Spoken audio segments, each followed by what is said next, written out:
Chapter 641. Yin Shirshir was stunned. Her eyes suddenly widened, and she frowned in disbelief. Muyaja lowered his eyes and covered her eyes. He gently lowered his eyelids and kissed her softly. The deep affection that was so gentle that it reached her bones made her heart beat like thunder. The moonlight flowed gently and the mottled shadows of the stars. Against the pure white light, his face seemed to be plated with a layer of moonlight, making his skin look even more jade-like. Through the gaps between her fingers, Yin Shirshir opened her eyes. The man's handsome face was startled. Muyaja imprisoned her in front of his chest. He lifted her chin with one hand and rubbed the soft hair on the side of her face with the other. He sealed her lips. It was not as aggressive as before. Instead, it was a rare tenderness. He gently sucked on her soft pink lips and carefully cleaned her lips. Following the tip of his tongue, he gently pried open the gap between her lips and brushed past her pearly white teeth. The tips of his tongue seemed to touch her, as if there was nothing there. It seemed that no woman could resist this tenderness that could almost melt ice. Yin Shirshir was kissed by him until her face and ears turned red. A layer of red immediately appeared on her cheeks. Her hands were a little restless in front of his chest. Muyaja grabbed her wrist and slowly moved it to his waist. Yin Shirshir obediently hugged his waist. Their fingers were interlocked, but her knuckles were white from nervousness. A bunch of fireworks suddenly rose in the sky and bloomed beautifully in the night sky. Muyaja looked up slightly and gently caressed her face with his slender fingers. His fingertips touched the silky smooth skin. It made his heart skip a beat. A certain part of him was already tense to a critical point. He was ready to go. He kissed between her eyebrows. He liked her beautiful eyebrows. He kissed her eyes. He liked her soul-stirring peach blossom eyes. He kissed the tip of her nose. He liked her delicate and small nose. He kissed her lips. This was his favorite place. After tasting it, he wanted more. Muyaja's tall and straight body bullied her without restraint. She was almost bearing all of his weight, so it was inevitable that she would feel a little weak. Muyaja.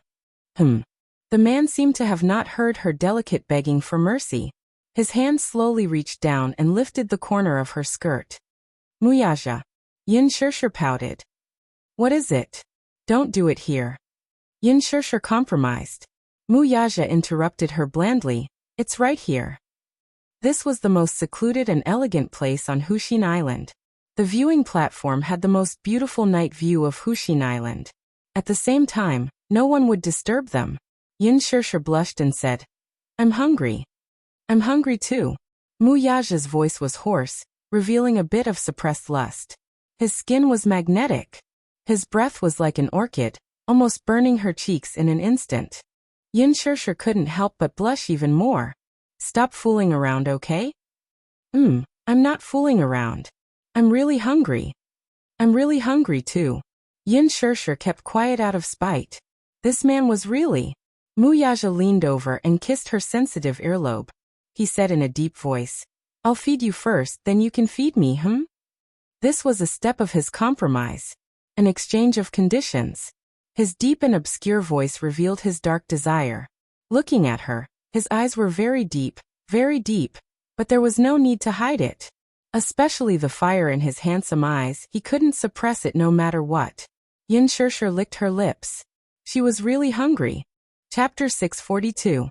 In Yin Shirshir, other than breakfast, she locked herself in the room and lay on the bed to sleep. She had not eaten or drunk for the entire day. I want to eat first, Yin Shirshir said. In the next second, Muyaja carried her up. Her toes left the ground and the world spun. In the blink of an eye, Muyaja sat at the dining table with her in his arms. Yin Shirshir wanted to get down from him, but he did not allow it. His strong long arms wrapped tightly around her waist, and he sat her in his arms. His chest was warm and strong, enough to accommodate her entire world. Yin Shirshir bit her lips. Her entire body was in his arms. This position was too intimate. Her back was against his chest, and her legs were hanging on his legs. Through the thin material of his clothes, she could even clearly feel his strong heartbeat. Her face turned red. She struggled, trying to get down from him again. Muyaja's deep and magnetic voice rang above her head just in time. Don't move. Otherwise, I'll let you feed me right now. He endured to the extreme and suppressed to the extreme. His body was clamoring for her all the time. But considering that she was hungry, he tried very hard to endure the tension and heat that was clamoring for him all the time. Every time she moved, he would break down a little. After pressing the silver service bell on the table, the dishes were quickly served one by one. Soon, a delicious sumptuous meal was presented on the table. The table was neither big nor small, but the 18 exquisite dishes were just enough to fill it. The aroma hit them, catching them off guard. They were completely immersed in this amazing aroma. French pigeon meat pine tart, black truffle tomato with fresh oysters, orange French foie gras. Every single one of them was the best of the best in Western cuisine. It whetted one's appetite. Yin Shirshir stared at the dishes on the table with her mouth agape. Every dish was so exquisite, like an expensive work of art. Every dish was beautifully arranged. She was even a little reluctant to move her chopsticks, so as to destroy this extreme beauty. His stomach, however, was howling desperately. His mouth in particular, quickly secreted a gluttonous saliva. She swallowed, obviously starving. The corners of Muyaja's lips curled up slightly. His palm caressed her hungry stomach. It looked like she was really hungry. Thus, he held her waist with one hand and picked up the fork with the other. What do you want to eat? Yin Shirshir said in embarrassment. I'll do it myself. I'll feed you. Yin Shirshir persisted. No need, I can do it myself. Muyaja pinched her waist and reminded her in an ambiguous tone. We agreed that I would feed you. Save some energy. I'll be waiting for you to feed me later. Yin Shirshir's face turned even redder when she heard that. You don't have to, Muyaja said slowly. I'll feed you. His tone clearly did not allow anyone to object. Yin Shirshir simply gave up and let him sit on her body. Muyaja forked a small piece of steak and slowly brought it to her mouth. Yin Shirshir gently took a bite.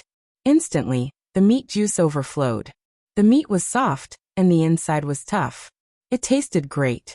Delicious. Delicious. It was so delicious that she almost could not speak. Her eyes swept across the dishes on the table, but her face was filled with incomparable satisfaction. Muyaja did not seem to be so enthusiastic about French food. Chapter 643. French cuisine was all about delicacy. Even if there was a slight difference in the texture, he would be able to tell right away. Different chefs had their own understanding of delicacies. Therefore, the same dish would taste different when cooked by different chefs. There was no doubt that his taste in delicacies was still better than hers. He was extremely picky. Therefore, no matter how he purposely picked something that he thought was delicious and brought it to her mouth. However, when it came to Yin Shirshir, whose taste was a level lower than his, he completely fell for it. It was delicious. It was as delicious as Yu Yu's cooking. However, in terms of taste, Yu Yu's cooking was still better. French cuisine was exquisite and delicious, but it was not targeted. The person who understood her taste the most was Yu Yu. After a period of trial and error, the little guy had figured out what his mommy's taste was. Therefore, he would cater to her taste for every delicious meal. Therefore, she couldn't help but mutter, "It's delicious, but it's still not as good as Yu Yu's cooking." Yu Yu knows how to cook? Muyaja raised his handsome eyebrows slightly. He was obviously a little surprised. Yes. Yes. As Yin Shirshir spoke, she suddenly glared at him vigilantly. Don't even think about it. Yu Yu only cooks for me. He's my personal chef. She looked a little smug. Muyaja couldn't help but pinch her cheeks affectionately. It was quite textured. Yin Shirshir avoided his action and rubbed her belly. I'm still hungry. Feed me again. Muyaja couldn't help but laugh. His gaze swept across the dining table and landed on the fresh oyster. He scooped it up with a spoon. The soft and tender flesh made him drool. Yin Shirshir waited expectantly for his next move. Muyaja, on the other hand, continued to stuff it into his mouth. Yin Shirshir was stunned and froze for a moment. Didn't he say that he was going to feed her after it entered his mouth? What's wrong with you? Yin Shirshir's eyes were filled with silent accusation as she glared at him unhappily. She had promised to feed him, but in the end, she sent it into her own mouth. Muyaja held the fresh meat between his lips and teeth, not in a hurry to swallow it. He looked back at her indifferently, as if he was silently provoking her. Yin Shirshir was not to be outdone. She held his face and leaned over, trying to snatch the delicious food from his mouth. She pressed her lips against the corner of his lips and bit down with her pearly white teeth, snatching the fresh meat into her mouth. Delicious. She was a feast for the eyes. She was truly a feast for the eyes. No matter what a beautiful person did, it was always pleasing to the eye. Yin Shirshir was like that. Muyaja took advantage of the situation and kissed her. The tip of his tongue flicked across her lips that were covered in sauce and deeply invaded. This could be considered as helping each other in times of need. It was the most intimate way for people to be together. He carelessly and unscrupulously dotted her lips. Yin Shirshir was so shocked by his sudden invasion that she couldn't help but lean back. However, he didn't allow her to dodge. His palm clasped the back of her neck tightly, forcing her body to stick to him. He wasn't hungry at first. However, looking at her, he vaguely felt a little hungry. The tip of his tongue gently swept across every inch of her lips, licking those alluring pink lips clean. Not a single bit was left out. It was as if he was seriously tasting the delicious food. Thus, he used this method to feed her the delicious food mouth to mouth. At first, she was still a little uncomfortable, as if she wasn't used to such an intimate way of feeding. Thus, she reached out to take the knife and fork from his hand, wanting to do it herself. However, Muyaja's hand slightly avoided her movements. Chapter 644. She didn't know why, but the originally tasteless meal tasted amazingly delicious in her mouth. Muyaja was an extremely clean freak. He usually didn't like anyone getting close to him. Not to mention mouth to mouth. Even if someone touched his hand, he would feel a sense of disgust from the bottom of his heart. However, with this woman, he actually longed for this kind of closeness. Mouth-to-mouth feeding should have been the most primitive way of feeding. Newborn babies didn't have the ability to move, so mothers would feed food into their children's mouths in this way. However, even many couples found it difficult to adapt to this kind of method. Just now, the fresh food was in his mouth, staining his lips and teeth. However, this woman naturally snatched the food from his mouth, without the slightest disgust in her eyes. Such intimacy caused a warm feeling to grow in the depths of his heart. He seemed to be infatuated with this woman's closeness. This feeling of longing was something that he had never felt before. At that moment, something that had long been frozen seemed to be deeply touched. He couldn't help but yearn for more of this kind of closeness. Therefore, when Yin Shirshir reached out to snatch the knife and fork in his hand, he avoided it. How could he allow his fun to be interrupted? Yin Shirshir was a little annoyed. She glared at him and said seriously, "I can do it myself. I don't need you to feed me." "I'll feed you." "No, I'll do it myself." "I'll feed you." "Hey, I'll feed you." Yin Shirshir was so angry that she frowned. How could this man be so hateful? He even deprived her of the freedom to eat. Muyaja found that her coquettish and slightly annoyed expression was actually a little cute. He liked her expression very much. "Not eating?" Muyaja saw that she was frozen in his arms and didn't move, so he asked. Yin Shirshir seemed to be angry, and didn't want to pay attention to him. She seemed to be acting coquettishly, but also seemed to be sulking. The man lowered his head slightly and asked, "Are you full?" Yin Shirshir pursed her lips tightly and seemed to ignore him. "Since you're full, it's your turn to feed me." As Muyaja spoke, his warm palms slowly extended into her skirt, following her soft and tender skin to explore the mysterious area. Yin Shirshir was so shocked that she hurriedly stopped him. Somewhat embarrassed and annoyed, she said, "What are you doing?" "Eat you. You. What are you thinking about all day long?" Yin Shirshir felt angry and amused at the same time. "I was thinking about how to eat you." Yin Shirshir was completely speechless. She only said gloomily, "But I'm not full yet." Muyaja raised his eyebrows slightly, sucking on another piece of steak as he inched closer to her face. But this time she couldn't care less about it. He was simply too hungry. Once a person was hungry, they couldn't care less. Thus, she gently hugged his shoulders and took the food from his mouth, swallowing it happily. He tirelessly used such a complicated method to feed her again and again. And Yin Shirshir gradually accepted the way he fed her. Like an obedient kitten, She nestled in the man's arms and took the food from his mouth calmly. In the process, more than half of the delicious food on the table was quickly gone. Muyaja sucked on a mouthful of foie gras. After feeding her, he took the opportunity to kiss her again. Chapter 645. He hugged her to sit on his body and deepen the kiss. Yin Shirshir still had some sense. She realized that they were in the restaurant's private room, and she didn't know when someone would break in. So she couldn't help but feel nervous. Don't be here. Someone will come in later. No. He coaxed her with his lips against hers. This was his world. Without his orders and summons, who would dare to step in here? Her apprehension was therefore entirely superfluous. Yin Shirshir couldn't resist and could only let him kiss her deeper. It had to be said that Muyaja's kissing skills weren't exquisite at first. When he first kissed her, he took her by force. He was overbearing, but he was also a little clumsy. But now his kissing skills were superb and exquisite, and he was already on her finger. She wasn't his opponent at all. After a lingering kiss, she felt as if she was about to turn into a pool of spring water in his arms. He didn't even take the next step. Just by kissing like this, she felt as if there was an electric current running up her spine, and her heart was beating fast. Yin Shirshir's shoulders couldn't help trembling slightly and she shivered. She couldn't help but reach out her hand to resist his attack. Muyaja, however, took the opportunity to kiss her jade-like fingertips and peck them lightly. A numbness instantly spread from her fingertips to her heart. Then he lifted her chin with his slender fingers, lowered his eyes and kissed her on the lips, twisting and rubbing against her. Muyaja hugged her waist and stood up with her in his arms. She let out a cry of surprise, and by the time he came back to his senses, she was already in an ambiguous position with her body pressed tightly against his. It was so ambiguous that it was unreasonable.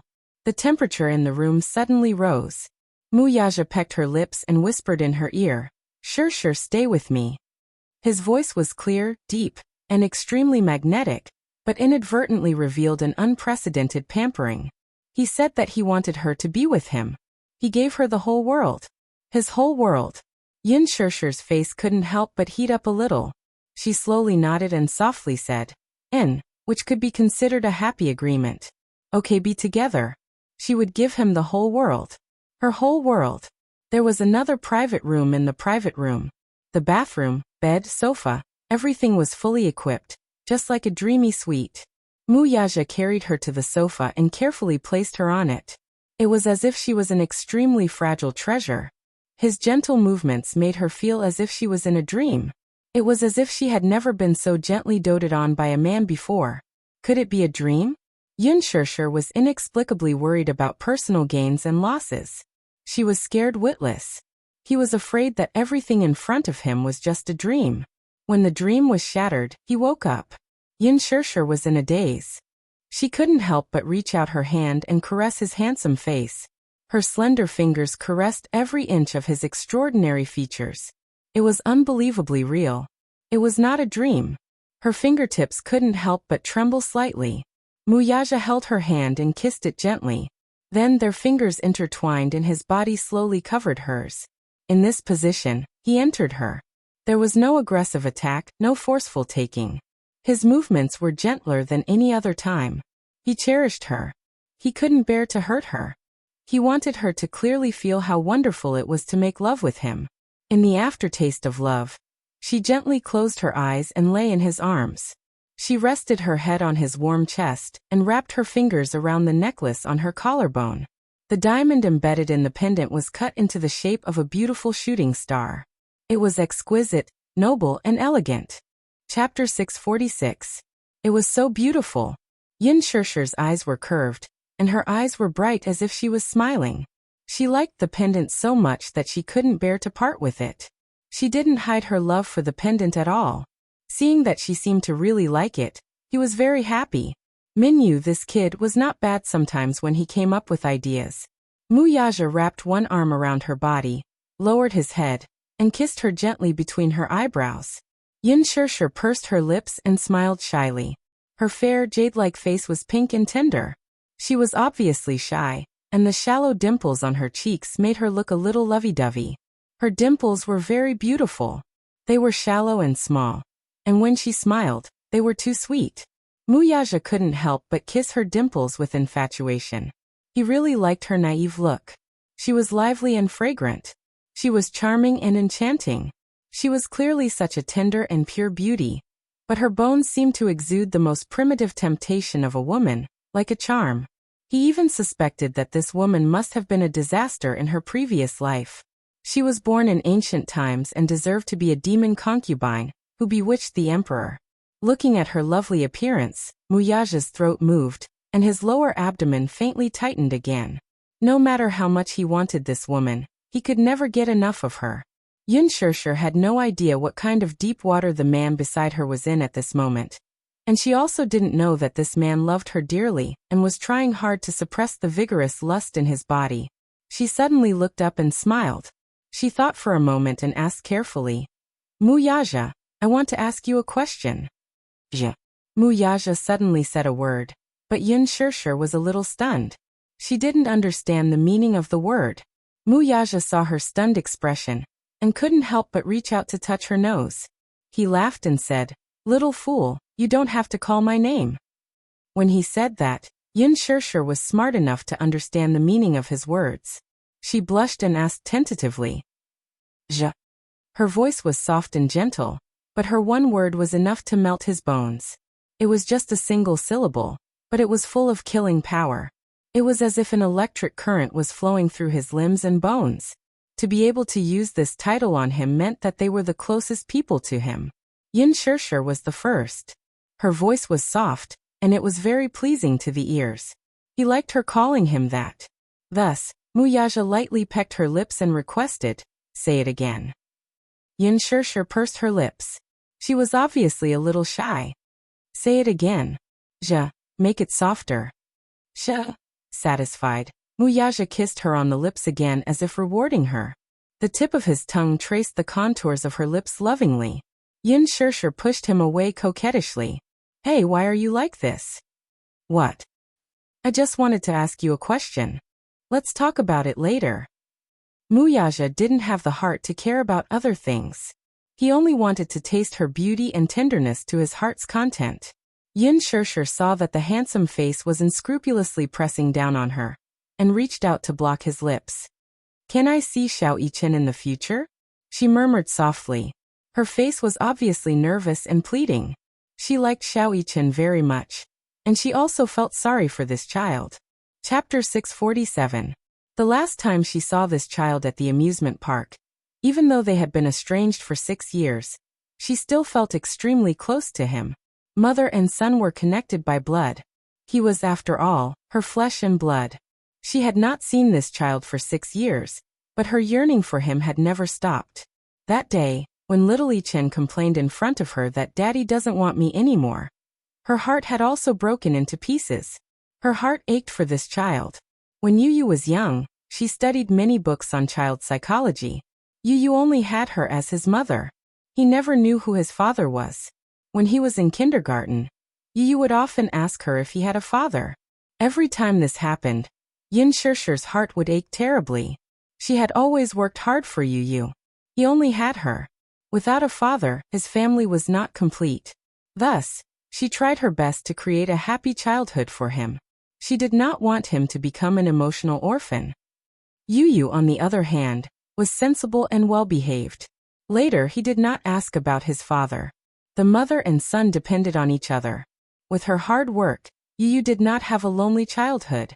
However, when she saw Xiao Yichen at the amusement park that day, she saw undisguised loneliness in his eyes. Lonely. This child looked very lonely. She was surprised by this turn of events. It was different from Yin Tianyu. From the moment Xiao Yichen was born with a silver spoon in his mouth, he was destined to be doted on. Yu did not have a father. Xiao Yichen, on the other hand, had a father and a mother. Logically speaking, this child should not be so lonely and should have a blissful and wonderful childhood. However, when Yunshirshir saw Xiao Yichen's lonely and empty eyes that day, she felt as if a deep wound had been torn in her heart. The pain was unbearable. He was like a severely injured animal curled up in a corner, licking his wounds alone. It was not that Yunshirshir was not surprised. How did this child survive for the past 6 years? Could it be that Muyaja did not love him enough? However, after Yin Shirshir thought about it, after understanding Mu Wanru's character, she knew that she wouldn't spend much effort on Xiaoyichen. After all, she wasn't his biological daughter. After all, it was not a piece of meat that fell from his body. When it came to Xiaoyichen, how could he expect Mu Wanru to have any maternal instincts? Did he want Mu Wanru to dote on Xiaoyichen like her own son? Presumably Mu Wanru was only doing this for Muyaja's sake. On the surface, she treated Xiaoyichen like a son, but in reality, children were sensitive and could acutely sense the emotions of adults. It was obvious that Xiaoyichen was not close to Mu Wanru. As for Muyaja, he was Xiaoyichen's father. Naturally, he had to play the role of a strict father. In a child's heart, if a mother was a gentle harbor, then a father should be a strict and imposing figure. He should be a great hero. Without a doubt, Muyaja was very strict with Xiaoyichen's education. This child was really amazing. She had seen his skills. In the haunted house, his kick in the air was comparable to that of an adult man. Although he was only 6 years old, he already had the bearing of a young man in his every movement. Chapter 648. She wanted to make it up to this child. Muyaja caught the pleading and cautious look in Yin Shirshir's eyes. He could not help but recall that day at the hospital when Yin Shirshir carried Yu away. Xiaoyichen chased after her reluctantly with tears streaming down his cheeks. Sometimes, one's bloodline was a very mysterious thing. Yin Shirshir did not know. Muyaja, however, knew. It was not that Mu Wanru had not tried to enter Xiaoyichen's heart. She tried to please and dote on Xiaoyichen, but she could not get him close to Mu Wanru from the bottom of his heart. However, although Yin Shirshir and Xiaoyichen had only interacted for half a day at most, Xiaoyichen was obviously very concerned about her. This child was cold on the outside but warm on the inside. This was very similar to him. He was the same when he was young. Other than his mother, he was not close to anyone. After his mother passed away, he sealed his heart. As for Xiaoyichen, other than in front of him, he seemed to be as cold as frost when interacting with others. He was not close to anyone. Even Mu Sheng, who loved him to the bone, kept a distance from the little lad. He sealed himself in his own world. He was very strict with Xiaoyichen. When Xiaoyichen was only 4 years old, he threw him into the special training camp and underwent hellish training from a young age. The child was in awe of him. Yet he yearned to be close to him. It was just that he was usually busy with work and could not take care of everything. Hence, it was inevitable that he would neglect to interact with the child. Thinking of this, Muyaja could not help but laugh. It seemed that he was not a very qualified father. His gaze fell on her as he replied blandly, "Of course you can." Yin Shirshir was slightly stunned when she heard this. Then, her eyes widened in surprise. She was caught off guard by this sudden happiness. Really? How could this man agree so easily? She was in disbelief. Yin Shirshir was a woman who knew how to adapt to the circumstances.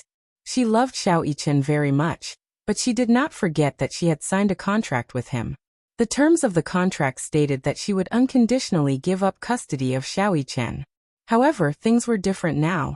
Muyaja promised her that he would give her the whole world, his whole world. However, she did not ask for much. She only wanted a home with him and 2 children. She initially thought that the man would, at most, promise her to meet Littlechen once in a while. She did not expect him to agree so decisively. Her heart to her heart was filled. The man's lips curled into a smile. Why not? This was their child's. Was SSSSSSSS. She was Xiaoyichen's biological mother. Why couldn't she see Xiaoyichen? Thank you. Yin Shirshir smiled contentedly. Is that all? Muyaja lowered his eyes and looked at her. Obviously, he was not satisfied with such a simple word. Thank you? He did not need a verbal thank you. Yin Shirshir was not enlightened in this aspect, so she could not understand the meaning behind his words. It was often said that a woman's heart was like a needle at the bottom of the sea. However, she did not know that a man's heart was deeper than the sea. Especially a black-bellied man like Muyaja. He was even more unfathomable and unpredictable. Muyaja lifted his chin slightly and looked at her from the corner of his eyes. The meaning in his eyes could not be more obvious. Yin Shirshir understood the meaning in his eyes. This man was really a kissing maniac. Chapter 649. Yin Shirshir hooked her arm around the back of his neck and pressed her lips tightly against his. Mu Yaja cupped the back of her head with his hand and deepened the kiss. Charming, deep, and reluctant to part. Just as Yin Shirshir thought that she was about to suffocate, the kiss ended abruptly. Yin Shirshir snuggled in his arms lazily like a kitten. Suddenly, she thought of something and said, Mu Yaja. Just as she said those 3 words, the man's light gaze landed on her face. Yin Shirshir blushed and stammered, Ja. Only then did the man's lips curl into a satisfied smile. Xiaoi Qinhe. I think he's very skilled. Have you been training him since he was young? Mu Yaja replied. Yes. I sent him to the training camp when he was 4. The Cheetah Commando unit was the top special forces unit. The training was not the usual harsh. The elite soldiers from the Cheetah Commando unit could not be compared to the average soldiers. They were the elite soldiers in the truest sense. It was not an exaggeration to say that they licked the blood from the muzzle. Yin Shirshir could not help but click her tongue. No wonder that child's skills are so abnormal. You've been training him like this since he was young? The corner of Mu Yaja's lips twitched slightly. Did this woman just say that Xiao Yichen was abnormal? May I ask then, what was Yin Tianyo's rank? Xiao Yichen was skilled in martial arts because he had specially guided the child to this path. He had put in a lot of effort into this child. What about Yin Tianyu though? This child was the real terror. He was self-taught in the truest sense. He was simply a business genius. It was obvious that Yin Shirshir only treated him as an ordinary 6-year-old child. She did not even enroll him in a hobby course. This child, however, had naturally evolved. At the age of 7, he was already worth hundreds of millions. This was a real abnormality, alright? Compared to him, Xiao Yichen was obviously much more normal in a sense. Yin Shirshir did not notice the strange look in Mu Yaja's eyes and only rebuked him. The child is still so young. Yet you're imposing so much training on him. This will hinder his development. A 6-year-old child should be at the age of being carefree. He should be given a free childhood. Xiao Yichen's talent in this area since he was young. Mu Yaja's voice. Yin Shirshir was clearly surprised by this. Mu Yaja glanced at her and smiled. If this child is properly groomed, she'll become a genius strategist. One was Yu, the other was Little Yichen. Things like genes were truly inconceivable. Yin Shirshir shook her head in a daze. I still think that Xiao Yichen's ability is too abnormal. It's really unscientific for a child to have the skills of an adult. Mu Yaja's brows twitched violently. This stupid woman. Compared to Yu, that little demon king, Xiao Yichen was no longer abnormal. In comparison, Xiao Yichen was practically a little angel. Xiao Yichen's skills were indeed frightening, but his mentality was not much different from that of a child his age. Yin Tianyo's EQ and IQ were no longer in the category of a child. Yin Shirshir had not seen the frightening side of Yin Tianyu, but Mu Yaja had experienced this child's skills. Chapter 650. The two of them were silent for a long time. Yin Shirshir couldn't help but ask. There was a doubt that had been lingering in her heart for a long time. She had always wanted to ask him for confirmation, but she never had the chance. After thinking for a long time, she still wanted to ask him. Mu Yaja, can I ask you a question? Yin Shirshir suddenly asked. Yes, ask. Yin Shirshir suddenly sat up straight and faced him, her eyes calm. You should know my identity. Mu Yaja was stunned, but he soon understood what Yin Shirshir was referring to.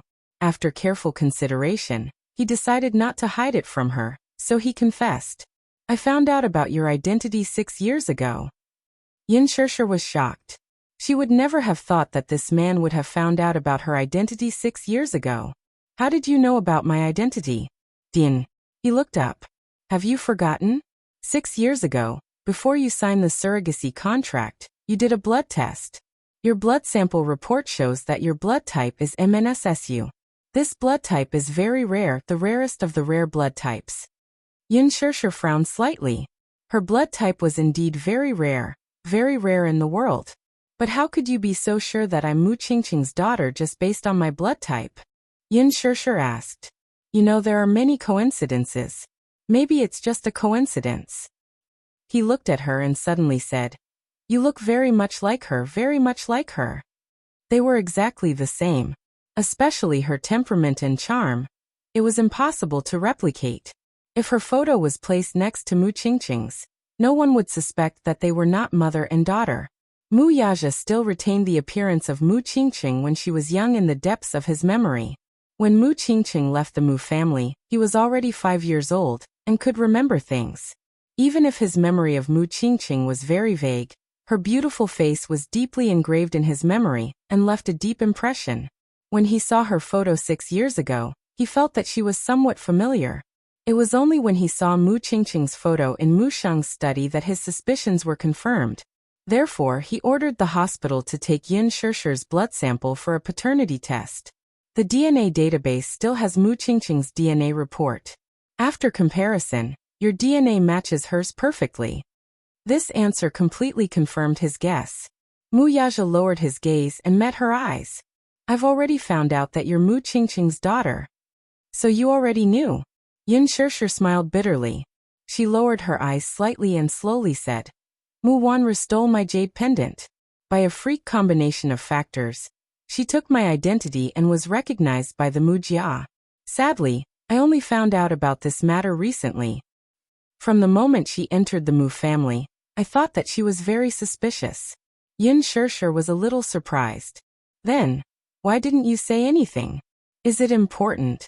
Mu Yaja suddenly asked. Who was Mu Wanru? Was her identity real? It did not matter to him. Why is it not important? Yin Shishir smiled bitterly. "If fate didn't play tricks on me, I would have been your fiancé from the start." They would not have met so late. She would not have met him in such an awkward position. Chapter 651. If not, they would not have met so late. She would not have faced him in such an awkward position. Instead, she would have stood beside him as his legitimate fiancé. Mu Yaja smiled at this. He could not help but ruffle her silky hair. This silly woman must have thought that if she were the one who had returned to the Mu family 15 years ago, she would have become his legitimate fiancé. Alas, he did not think so. In a way, if Mu Wanru had not replaced her, he might not have fallen in love with this woman. 15 years ago, he could only resist and reject Mu Qingqing. The young Mu Yaja harbored a strong enmity toward this woman. Mu Qingqing was the woman his father dreamed of, and the woman his mother hated for the rest of her life. She was the woman his father cherished for the rest of his life. Mu Lianqing had given her his love for the rest of his life. His heart had always been with Mu Qingqing, and it had never left her. Infatuation and devotion. Jiang Yishan's initial anger and humiliation to her eventual despair and depression were all caused by this woman. In Mu Yaja's mind, Mu Qingqing was undoubtedly a woman who had committed a heinous crime. It was this woman who, without any effort, made his parents' marriage disappear in name only. She was the main culprit. Hence, when Mu Xing pushed the 9-year-old Mu Wanru in front of him and told him that she was Mu Qingqing's daughter, his younger sister, and his future wife, Mu Yaja was furious. Mu Yaja looked at Mu Wanru with eyes full of disgust. He found her disgusting. However, for the inheritance of the Mu family's head, he did not hesitate to use her. He used her as the price to obtain the inheritance of Dishing Financial Group. It was only when he grew up that he understood. His father and mother's marriage was a sacrifice in the game between the rich and powerful. This marriage had nothing to do with romance or love. One had no choice but to marry, and the other had no choice but to marry. It was a transaction in name only. Mu Qingqing was not a third party. On the contrary, she had always been a chaste woman. However, his father's infatuation with Mu Qingqing had never changed. Only then did he erase his hatred towards Mu Qingqing. Perhaps, if she were the one Mu Sheng had brought back to the Mu family 15 years ago, he did not even dare to imagine if she would become his pawn. Mu Wanru replaced her identity and entered the Mu family, but she also replaced her and became the chess piece in his hands. To replace her as the victim. Fate seemed to have its own will. They had met at just the right time. Sometimes, a freak combination of factors might not actually be a freak combination of factors. However, in order to meet her, he had probably used up all his luck. 6 years ago, Mu Wanru was found to be infertile. You should know about this. Muyaja suddenly said slowly. Yin Shirshir nodded. Yes, I know. He lowered his gaze. She wasn't born infertile. When Yin Shirshir heard this, she widened her eyes in shock and looked at him in disbelief. How can that be? I heard that the Mu family even invited the most authoritative medical research center in the country for this matter. Dishing Financial Group controls 40% of the country's medical market share. Muyaja's lips curled into an extremely sinister smile. That's why it's not difficult for me to forge a diagnosis. Chapter 652. What do you mean? She somewhat understood, but also somewhat did not understand. She always felt that Mu Wanru's pregnancy was very suspicious from the beginning to the end. Thinking about it carefully, it's very strange. 6 years ago, Mu Wanru rushed into the room and condescendingly threatened her. If not for her infertility, she would not be the surrogate. Therefore, she learned that the fiancé of the employer who signed the contract with her was infertile. How could a person who had been judged by various authoritative organizations suddenly get pregnant? It's extremely strange. It's simply impossible. Although there are miracles, Mu Wanru's miracle is too strange. Muyaja looked at her face that constantly changed and slowly said, her so-called infertility diagnosis was forged by me. Forged by others. Yes. What kind of power does this man have? In the capital, Muyaja's family business is big, and he can cover the sky with one hand. And Muyaja is a person who can turn clouds and rain with a wave of his hand, playing with a lot of carnage. To forge a certificate of infertility, for him, it's just a matter of moving his mouth. But why did you do this? Yin Shirshir was shocked and asked the confusion in her heart.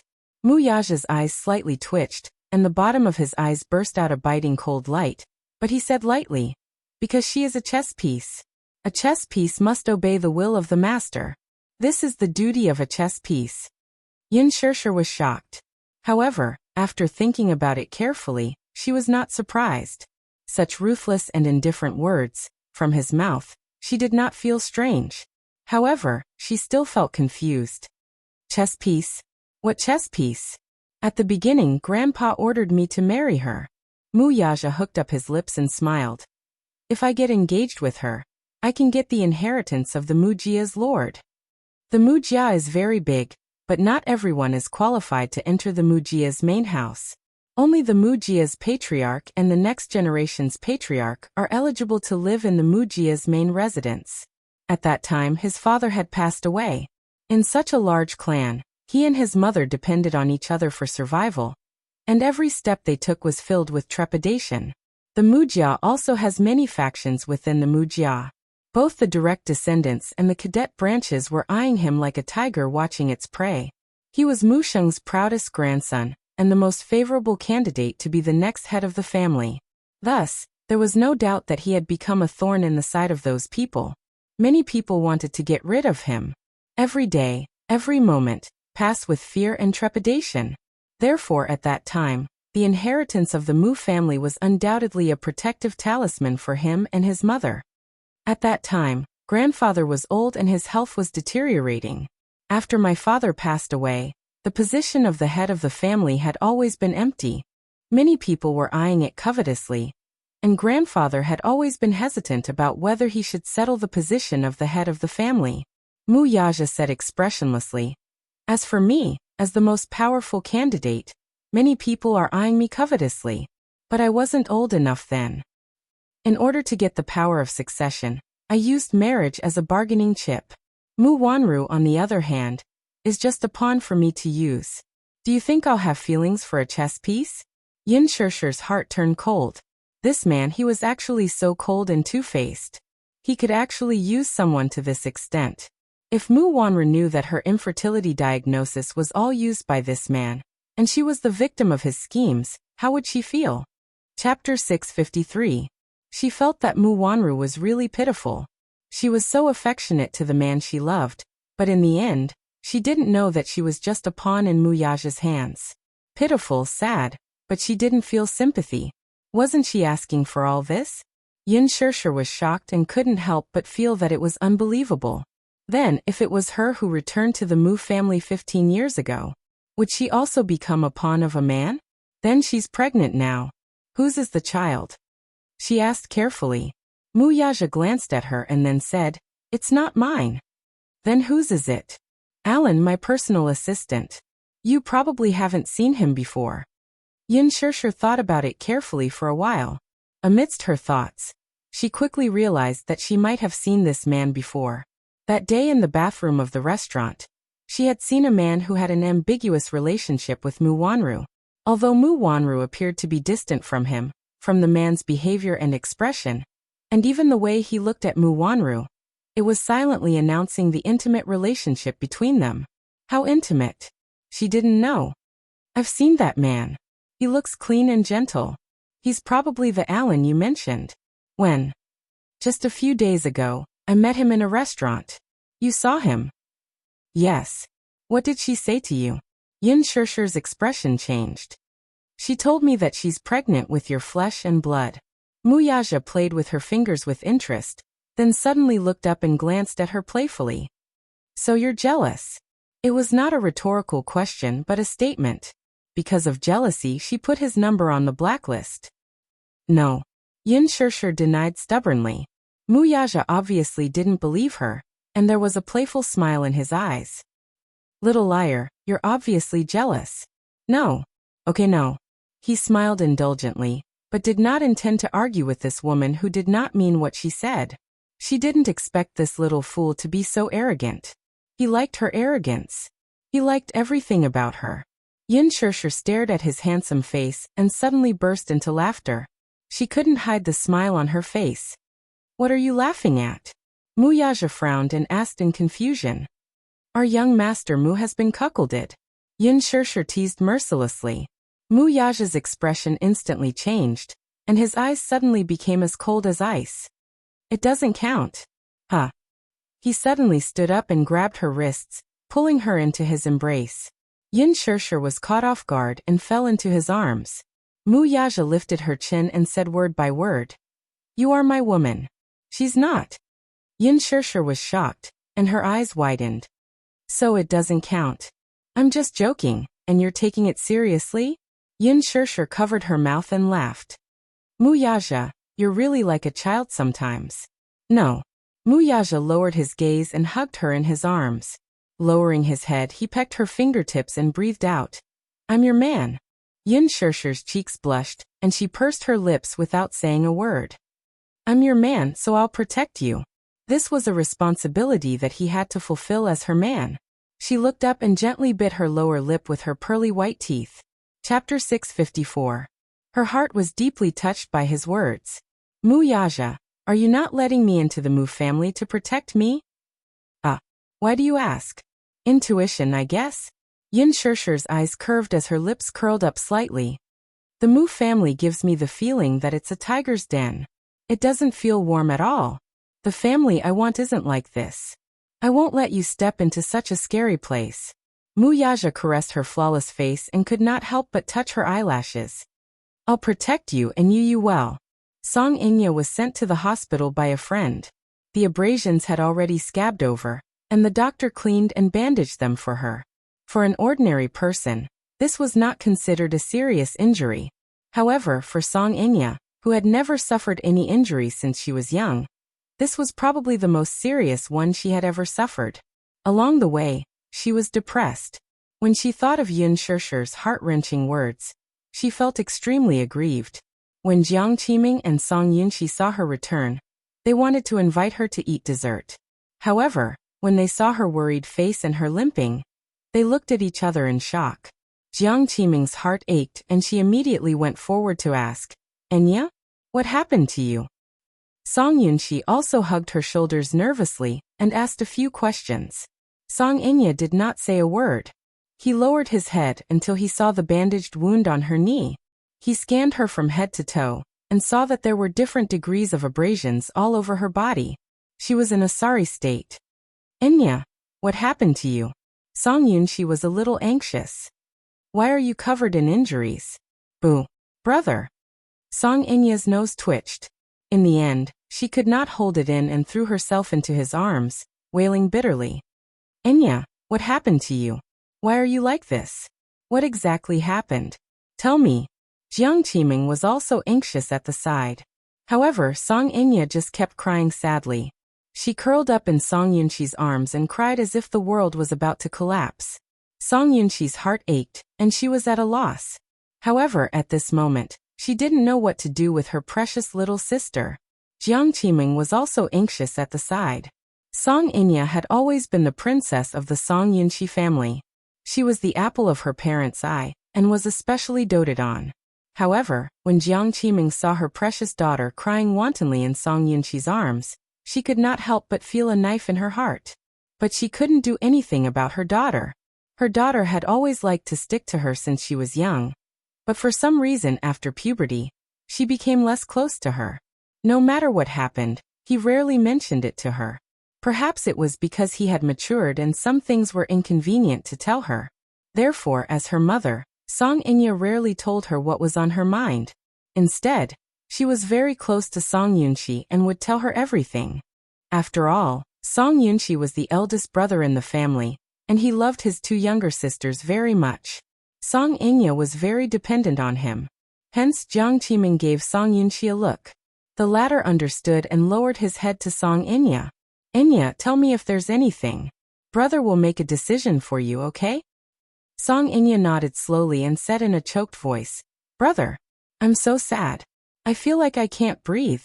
She thought of Yin Shirshir's provocation in front of her. Every single word of his was still ringing in her ears. Chapter 655.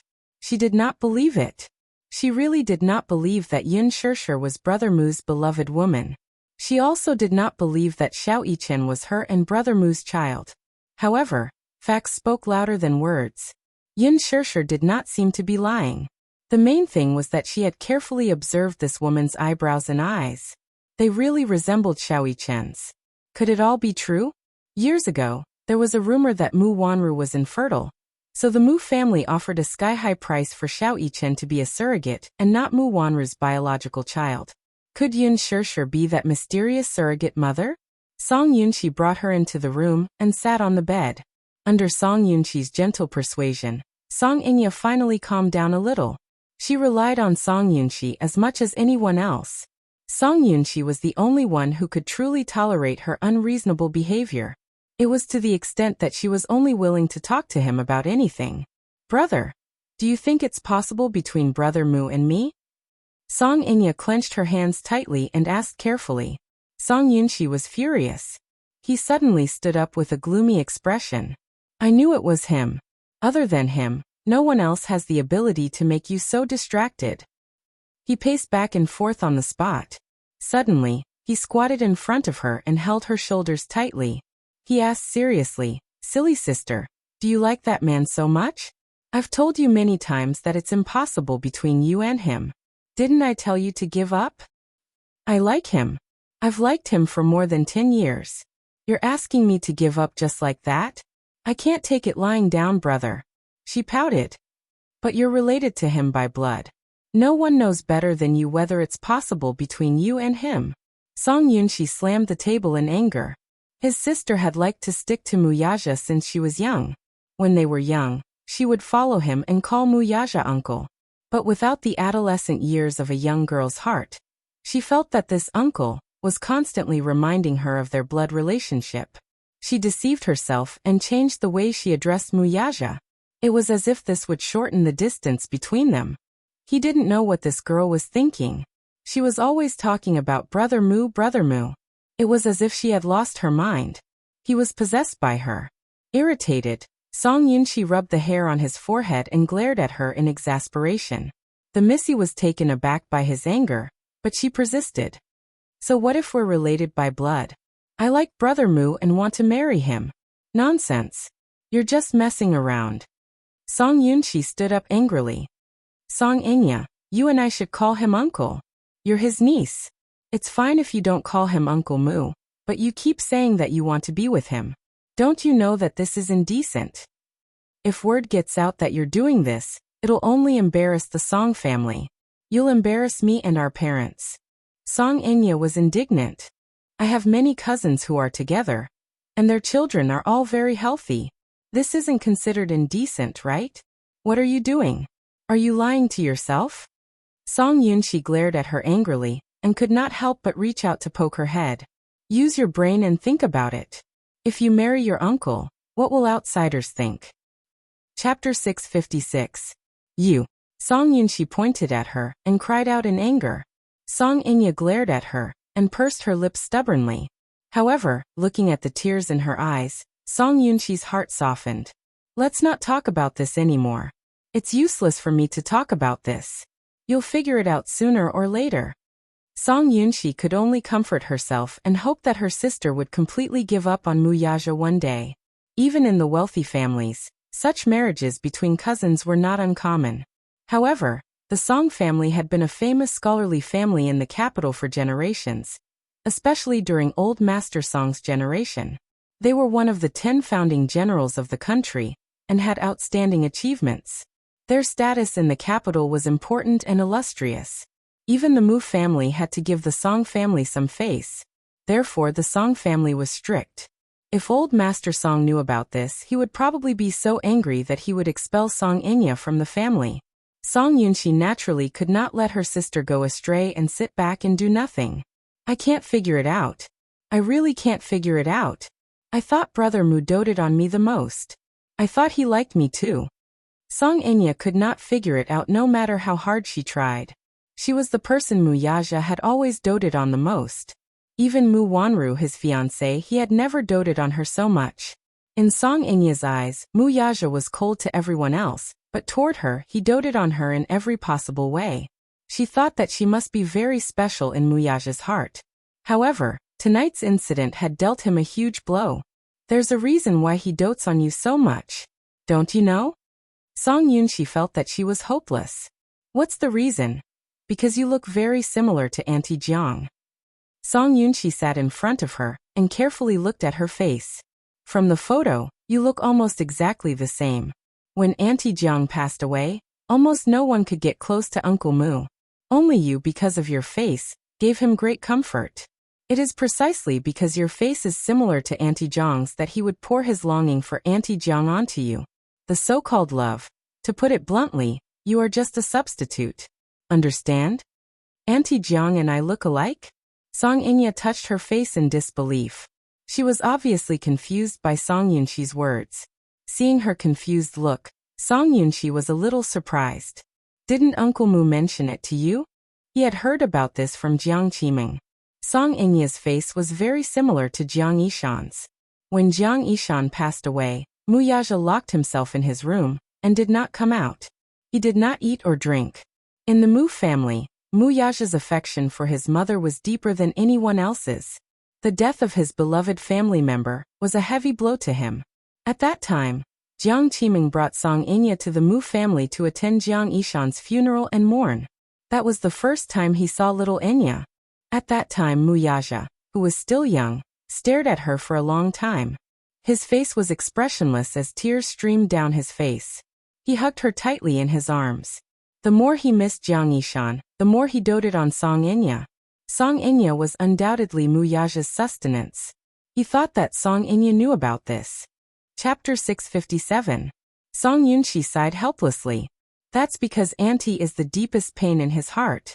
That's why he rarely mentions her. Song Inya was silent for a while before she suddenly asked, Brother, do you have Auntie's photo? What do you want to do? I'm curious. I've never seen Auntie's face before. After hearing what you said, I also want to see how similar I look to her. Song Inya said matter-of-factly. Song Yunshi pulled out a photo from the album. It was the only photo of the sisters, Jiang Qiming and Jiang Yishan. Song Inya took a look. Indeed, her facial features were very similar to Jiang Yishan's. If others saw it, they would only think that she was Jiang Yishan's daughter. She stared at the photo in a daze. So, the reason Brother Mu doted on her so much was because she had a face similar to Auntie's? Song Inya stared at the photo, and could not help caressing her cheek. The corners of her lips curled into a sly, deep arc. She looked like Auntie Jiang. Did that mean that at least Brother Mu wouldn't hate her? Did that mean that she still had a chance? That Yun Shirshir was nothing. Even if Brother Mu doted on her, it was at most a whim. Who knew? She might be smug now and abandon him not long after. However, Brother Mu would not abandon her. She loved him. Even if it was because of ethics, even if she did not have a proper status, she did not care at all. Her face was the bargaining chip that she held tightly in her hands. She must snatch Brother Mu back from that woman. Song Inya pursed her lips tightly. She did not know that she had such a unique advantage in the past. So what if she was a substitute? So what if she was just a part of Brother Mu? No matter what identity or method she used, as long as she could stay by the side of the man she loved, she would endure any grievances and use any means. Song Yunshi did not know what Song Inya was thinking in her heart at this moment. She only lifted a corner of her skirt and looked at the bloody gauze with extreme heartache. What's going on with your wound? Song Inya returned to her senses and looked at Song Yunshi's worried and heartbroken expression. She immediately pretended to be aggrieved and complained. Brother, someone bullied me. Song Yunshi was furious. Who bullied you? Yin Shirshir. This is the woman who hit me. Hit you? Song Yunshi was so shocked that she stood up all of a sudden. Her handsome eyes were filled with anger. Who is Yin Shirshir? Where did this woman get the guts to bully you? Woo-woo, sobbing, Song Inya recounted what had happened that night. This time, Song Yunshi was completely infuriated. Normally, he couldn't even bear to lay a finger on his precious little sister. But now, she had been bullied outside, and was even injured all over. How could he bear it? Song Yunshi clenched her fists and gritted her teeth in anger. That woman is called Yin Shirshir, right? Brother, don't be angry. She seems to be Brother Mu's woman. Although she's quite arrogant, Brother Mu dotes on her, so she definitely has nothing to fear. You'd better not stand up for me. What if you offend Brother Mu? She's just a woman. Although the Mu family is powerful and influential, they still have to give the Song family some face in the capital. I don't believe that he'll offend the Song family for a despicable woman. Inya, don't be sad. I'll stand up for you. Chapter 658. The night was getting darker. Muyaja sent Yin Shirshir home. Along the way, Yin Shirshir was still immersed in the surprise just now and couldn't come back to her senses. Before this, Muyaja took her in a helicopter and flew around the island. This was her first time in a helicopter. It was very novel and interesting. Looking down at the night scene of the island from high up in the sky, the entire island was decorated with starlight. The colorful lights reflected on the surface of the lake, dyeing the surface of the lake into a beautiful color. At a glance, it was so beautiful that it was suffocating. Even though she was a little nervous when she boarded the helicopter for the first time, when she looked down at Hushin Island, she was deeply impressed by the beautiful scenery. No wonder it was said that all girls dreamed of going on a date with the man they loved in a Bali restaurant. No matter how big or small, it was so romantic that it made people feel as if they had entered a fantasy world. The night wind blew, and Hushin Island seemed to be surrounded by a sea of stars. However, the surprise was far more than she had imagined. When she walked down from the helicopter, under the cluster of fireworks, more than 10,000 roses almost covered the ground. She couldn't help but have the illusion that she was in a sea of flowers. In the past, when she was still in school, she often saw couples sending roses to each other. 1, 2, and even some boys sent a car full of roses to make the girls happy. At that time, she thought that sending roses was really tacky. Was there no other way to express romance? However, when she looked at the roses in front of her, which were like a carpet of flowers, against the gorgeous fireworks, reflecting the dreamy colors, she was so surprised that she was suffocating. It turned out that a sea of roses was so beautiful. It was so beautiful that she couldn't come back to her senses for a long time. Tonight's date had more or less satisfied all of her desires for a date. Muyaja glanced at Yin Shirshir sitting in the passenger seat, who was holding her heart and lost in thought. He couldn't help but laugh. What are you thinking about? Muyaja, do you know? I originally thought that sending roses was tasteless. Yin Shirshir turned to look at him, her eyes full of surprise. But tonight, I understand why girls like roses. Not only was he surprised, but he was also touched. She was so touched that she wanted to cry. It was a kind of touched feeling of being doted on. It turned out that girls all yearned for romance. Even in the past, he felt that giving a woman roses was very unromantic. But if it was someone she liked, that would be great. He had wanted her to stay by his side for one more night, but Yin Shirshir insisted on going home to accompany Yu. Previously, she had told Yu that she had to film a few scenes overnight and would not be able to return home for a few nights. Yu's disappointed expression made her heart ache. Therefore, she wanted to hurry home and accompany him. The car stopped at the entrance of the villa. Yin Shirshir gets out of the car and sees that the light in the study is still on. His heart skipped a beat. She subconsciously raised her hand to look at her watch. It was already past 1 in the morning. What was this child doing? Why aren't you asleep yet? Muyaja also got out of the car. When he saw that the light in the study was still on, he was stunned. The two of them looked at each other. In the study, Yin Tianyu sat in front of the computer with a frown and a serious expression. His fingers flew across the keyboard from time to time as he typed a series of instructions in the program window. On the screen, in the black interface, lines of code instructions were constantly being refreshed. Chapter 659. He stared at the screen expressionlessly. He was so engrossed that he did not hear the sound of the study room's door opening despite his usually sharp senses. There was a suffocating atmosphere in the study room. Yu stared intently at the screen as she browsed through the data on it. Her pinkish but tense face was filled with killing intent, and her eyes were as cold as ice. However, after a short while, the data on the screen suddenly turned red. Yu's pinkish lips pursed slightly, as if victory was already in her grasp. Her fingers danced on the keyboard as she typed continuously. Tap, tap, tap, tap. The tapping sound of the mechanical keyboard did not seem to stop. Other than that, there was only dead silence. He held his breath as his eyes shone like torches. A hint of mockery flashed across his eyes. Shortly after, the data seemed to have collapsed and turned into a garbled mess.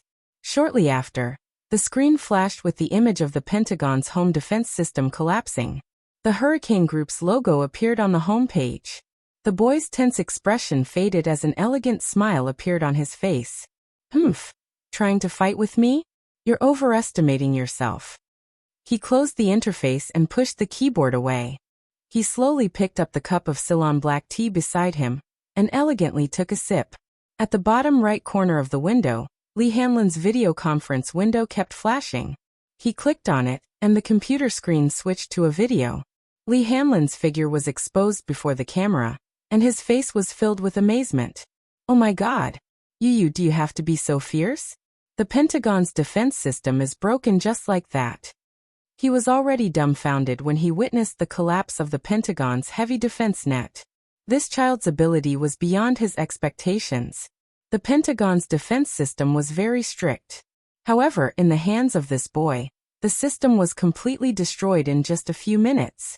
Did he have to be so fierce? Did he have to be so heaven-defying? How could this child have such terrifying lethality? Lee Hanlon was so shocked that he could not speak. Heh. Yin Tianyu sneered, his eyes filled with disdain and contempt. To me, the Pentagon's so-called defense system exists in name only. How dare they confiscate his cargo ship?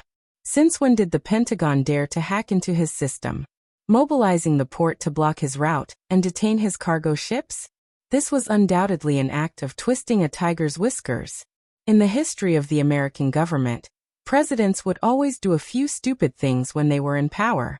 These newly appointed government officials actually dared to provoke him? Good, very good. Since they didn't know the rules, he didn't mind teaching them a lesson. This transaction was extremely important to him. Although the North American market was not under his jurisdiction, this sea route was under his control. How dare they block his path? Courting death. Since they dared to do such a thing, they couldn't blame him for being ruthless. Now that he had breached the defensive net, the Pentagon had suffered a great loss. It would probably take some time for them to recover. When Lee Hanlon heard his arrogant tone, he was even more impressed. He even began to wonder if this child had a genetic mutation. Comparing oneself to others was indeed infuriating. He couldn't even type the Wubi input method smoothly. However, this child was already able to break through the Pentagon's defense net in a short period of time. Chapter 660. Yin Tianyu tapped his fingertips on the table. Just as he was deep in thought, he suddenly felt that something was amiss. On the screen, Lee Hanlon suddenly stopped talking. His eyes were fixed on something behind him. Yin Tianyu was a little creeped out by his gaze. Where are you looking? Mommy. Li Hanlin opened his mouth in a daze. Mommy. Feeling suspicious, Yin Tianyu followed his line of sight. Behind him, Yin Shirshir stood rooted to the ground with a look of bewilderment. Mu Yaja, who was standing beside her, had an unfathomable look on his face. Mommy!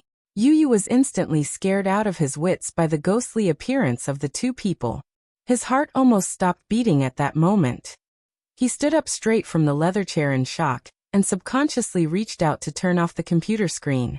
His guilty conscience action made the expression on Yin Shirshir's face even weirder. Seeing this, Mu Yaja's smile gradually deepened. He was scared witless by Yin Shirshir's doubtful gaze. Mommy, why did she come back at this time? Did she not say that she would be staying with the production team for a period of time, and could not return home? He counted the days. She should be back the day after tomorrow at the earliest. Why was she now? Also, when did the two of them enter his study room? Like ghosts, they appeared behind him without a sound and did not say a word. Yu Yu patted his chest. He was scared to death. Did they have to be so scary? It was scary enough to scare someone to death, alright? He did not know when they came in and how much of his words they had heard. Yu Yu glanced at Mu Yaja again, and felt even more bewildered. Why was he here too? Mommy, why are you back at this time? Yu Yu changed from her kingly aura to that of an adorable little fairy. She reached out and tugged at Yin Shirshir's sleeve. Her tone was coquettish. Yin Shirshir stared at the changes in his expression. Suddenly, she asked in confusion. Darling, what were you doing just now? Yu Yu looked nervous and played dumb. I didn't do anything. He glanced at Mu Yaja warily. However, he had an, I know what you're doing expression on his face. His heart trembled. Mommy didn't know much about things on a deeper level, so she naturally couldn't understand what he was doing just now. But Mu Yaja was different. Even if he didn't understand, he should at least understand some of what he said. Little Munchkin was a little worried. The situation just now was so intense that he could not spare any energy to pay attention to the things around him. Therefore, he did not notice when they opened the door and entered the study. She didn't even notice the sound of footsteps. Really? Yin Shirshir saw that he looked extremely guilty and was a little suspicious. But I think I heard you say something about courting death? Yu Yu was her gentle little god, her adorable little angel. How could he possibly say such cruel words? Yu Yu's brain suddenly stopped working. After thinking carefully, he immediately explained. No. Mommy, don't think too much. Yu Yu was playing a game. What game? Red alert. Yu Yu explained. It's a strategy game. Then why did you say the Pentagon? This is how the game is played. You can win if you occupy the Pentagon. Yu Yu explained with a face full of cold sweat. She kept looking at Mu Yaja's expression. Chapter 661. The man's light gaze landed on him. Obviously, he understood what he was doing just now. This son of his was more impressive than he had imagined. He could actually break through the Pentagon's security system effortlessly. The student had surpassed the master. The father and son exchanged a look, each keeping a secret from the other. Yin Shirshir was skeptical. Really? It's true. Mommy, Yu Yu is really playing a game. Yin Tianyu pursed his lips aggrievedly. His innocent and naive eyes were like those of a Bambi fawn as he launched a gentle attack on her. Yin Shirshir was finally defeated, but she could not help reprimanding him. You should pay attention to the time when playing a game. It's already so late. Didn't I tell you to go to bed on time every day? Mommy isn't home, so why are you fooling around? Yu Yu heaved a sigh of relief when he heard this. It seemed that his mommy believed him. Immediately, a pitiful expression appeared on his face. I'm sorry, Mommy, I was wrong. I didn't do it on purpose. It's just that this round took longer than usual. Yu Yu won't do it again. There won't be a next time. Yin Shirshir reprimanded him. Yu Yu immediately nodded his head and pleaded. Mommy, Yu Yu is really hungry. Mommy will cook some noodles for Yu Yu, okay? With that, he pitifully tugged at the corner of her clothes and acted coquettishly.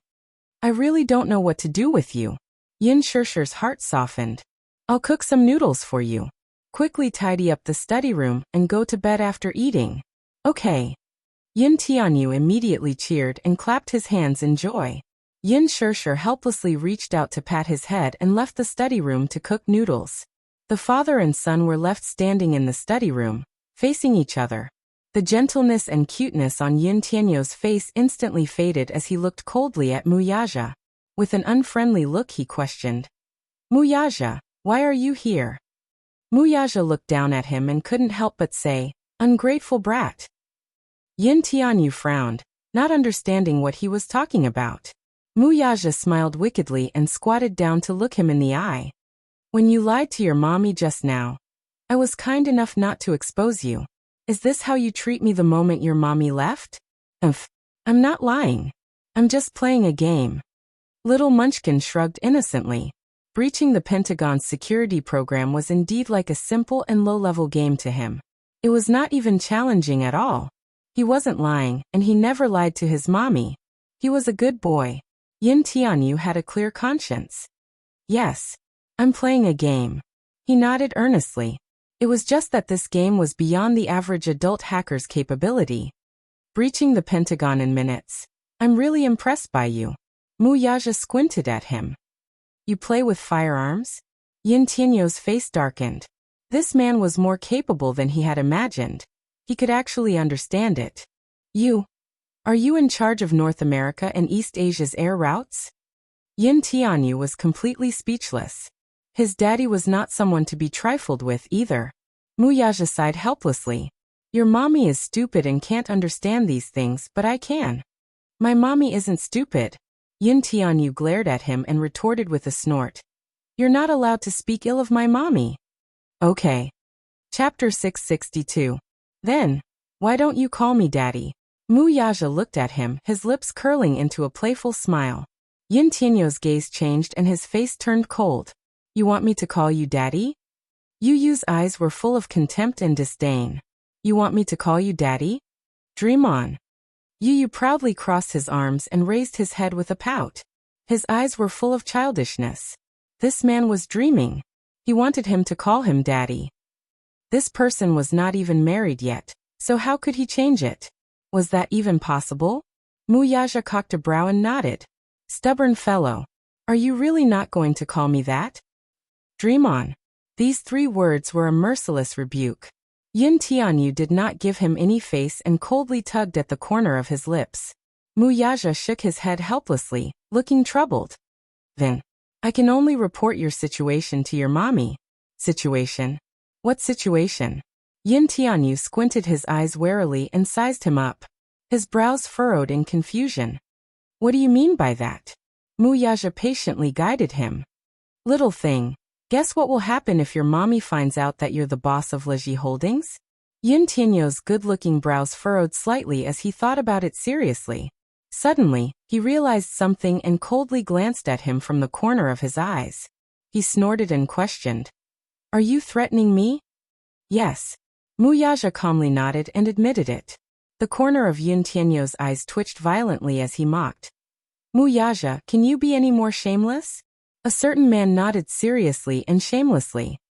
Yes, I dare. Do you want to try? Yin Tianyu was stunned. This man was really shameless. He was more shameless than he thought. Yu Yu did not take his threat seriously and only sneered. Muyaja, do you think you can threaten me with this? Regarding my identity, I'll come clean with my mommy sooner or later. It's just a matter of time. You can't threaten me. Oh, is that so? Muyaja glanced at him from the corner of his eyes and dragged out his last word. Hearing this, the little lad looked up and saw a flash of cunning in the man's eyes. His heart shuddered involuntarily. He actually felt a little guilty because of the smile in his eyes. Muyaja's eyes and his handsome face slowly inched closer to the little lad's eyes. With a sinister smile, his thin lips suddenly spouted these words. You guess. If your mommy, if you know, what if she knows that you dabble in firearms, hacking, smuggling, and oil? Every word made Yin Tianyu shudder with fear and trepidation. Her watery eyes couldn't help but widen as she stared at him in disbelief. The sinister and playful smile on Muyaja's face was glaring in his eyes at this moment. Yu Yu was completely speechless. This man, how much dirt did he have on him? How did he find out? Yu eyed him suspiciously. He was wary and suspicious. He clearly hid his identity very well. How did this man find out about his identity? You want to ask me how I found out? Muyaja seemed to have seen through his thoughts. Yin Tianyu pursed his lips tightly and did not say a word. Muyaja reached out and pinched his chubby cheeks with interest. Then, with a deep smile, he deliberately provoked him. I'm not telling you. Yin Tianyu ground his teeth. Chapter 663. What a pervert. Yin Tianyu was infuriated by his repulsive look, but he could do nothing about it. Muyaja rubbed his chin and asked curiously, when did you start playing with firearms? Is there a need for me to tell you? It should be last May when you officially joined Hurricane Group, right? Muyaja blinked. Yin Tianyu was stunned again. This man was truly a pervert. He clearly knew everything, yet he still asked him. I just want to see if you're honest with Daddy. Muyaja saw through his thoughts again and explained. Yin Tianyu's face was stiff and distorted. Did he have the ability to read minds or what? Could he tell what he was thinking with just one look? Yin Tianyu stared at his eyes suspiciously, trying to find some strange secret on his face. Muyaja lazily said, Stop looking. I don't know how to read minds. Yu's lips twitched. F***ck. No, I can't get angry, and I can't swear. If Mommy comes in and sees me freaking out, I'll be done for. Be a gentleman. Be elegant. Be a gentleman. Be elegant. Yu repeatedly reminded himself. Finally, he calmed down and smiled elegantly. Muyaja, you know a lot. Yes. I also know that you're the head of East Asia's firearms market. Yin Tianyu involuntarily took a step back to maintain a safe distance from him. He originally thought that Muyaja did not know his identity. Only now did he realize that he had underestimated this man. Black-bellied, the ultimate black-bellied. Poor Yu. If this man was really as simple as he thought, then who did he inherit his black-bellied genes from? His son was not simple, so his father was naturally not a simple character, either. Muyaja saw his guarded expression and smiled. I also know that you're the designer of Hurricane Group's arsenal. Leji Holdings' machine research technology can be used to manufacture missiles. Yin Tianyu could no longer hold it in. Where did you find out about this? Yes, I've been to your study room. Muyaja smiled evilly. There are a lot of design drawings on your computer. In addition, there's also the research technology for quantum computers. Yin Tianyu's face drained of color. You've cracked my computer? Yes. Muyaja gave a concise answer. That day, before flying to England, and before Yin Shirsha returned home, he browsed through Yin Tianyu's study room. There were many design drawings hidden under the desk. Initially, he had thought that these drawings were for Leji Holdings machines and technologies. However, upon closer inspection, he was shocked to discover that these technologies could also be used in the field of missiles. Turning on the computer, he broke through the 3 layers of defense that little Munchkin had set up. However, he couldn't break through the 4th layer no matter what he tried. He guessed that this system probably had 9 layers of protection, but with his ability, he could only break through 3 layers at most. But there was one thing he wouldn't say out loud. Otherwise, it will be embarrassing. It's a little embarrassing that I can't crack the defense system set by my son. Yin Tianyu looked at him deeply and thought that he had cracked his 9 layers of defense. He could not help but look at the man in front of him in a new light. You actually went through my confidential files. Chapter 664.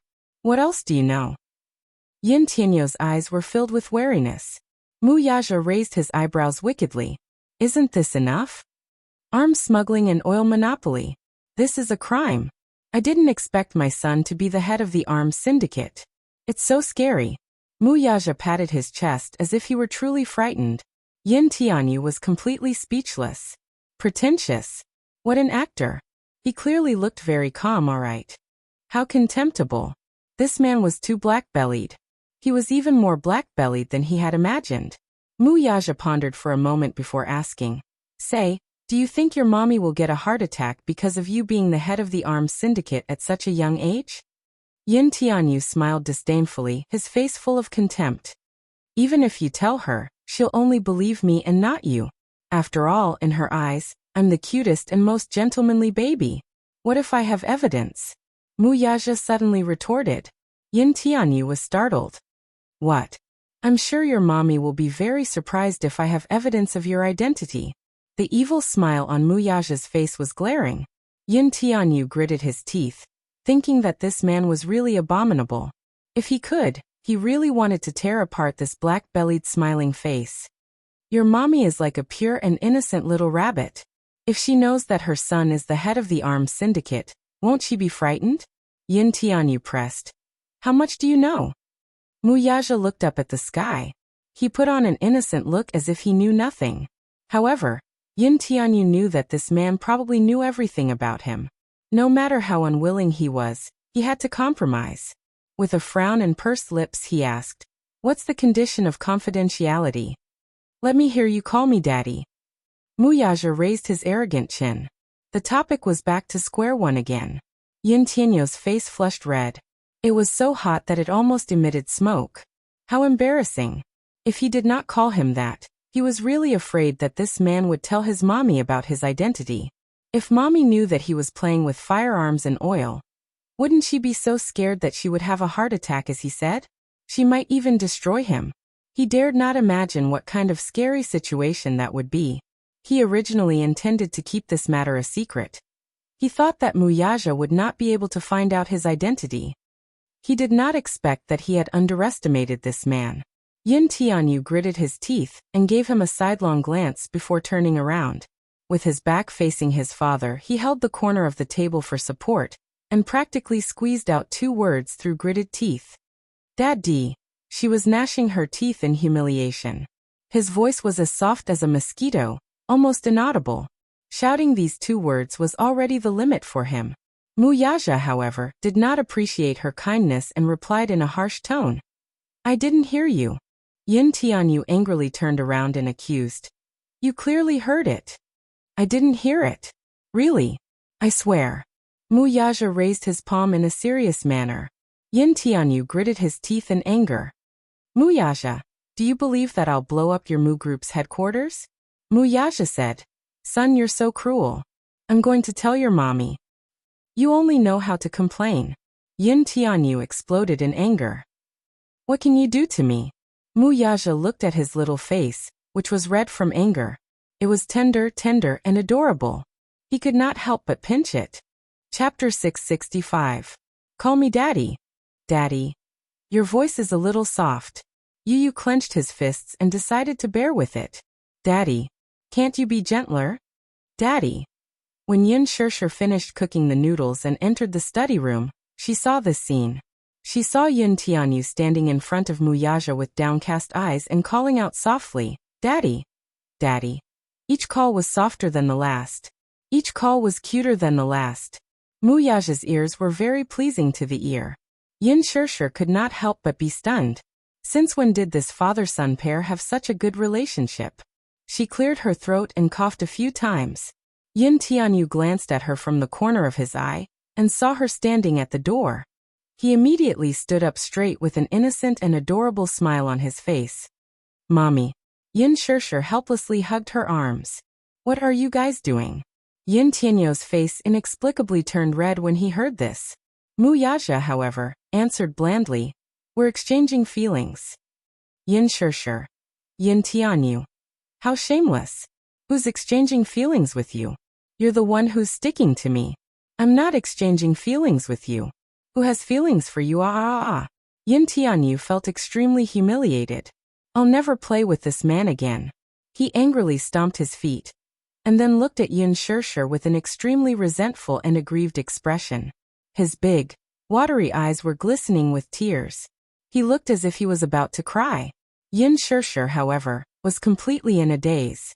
She did not understand that this child, who had always rejected Muyaja, was now calling him daddy, with each call sweeter than the last.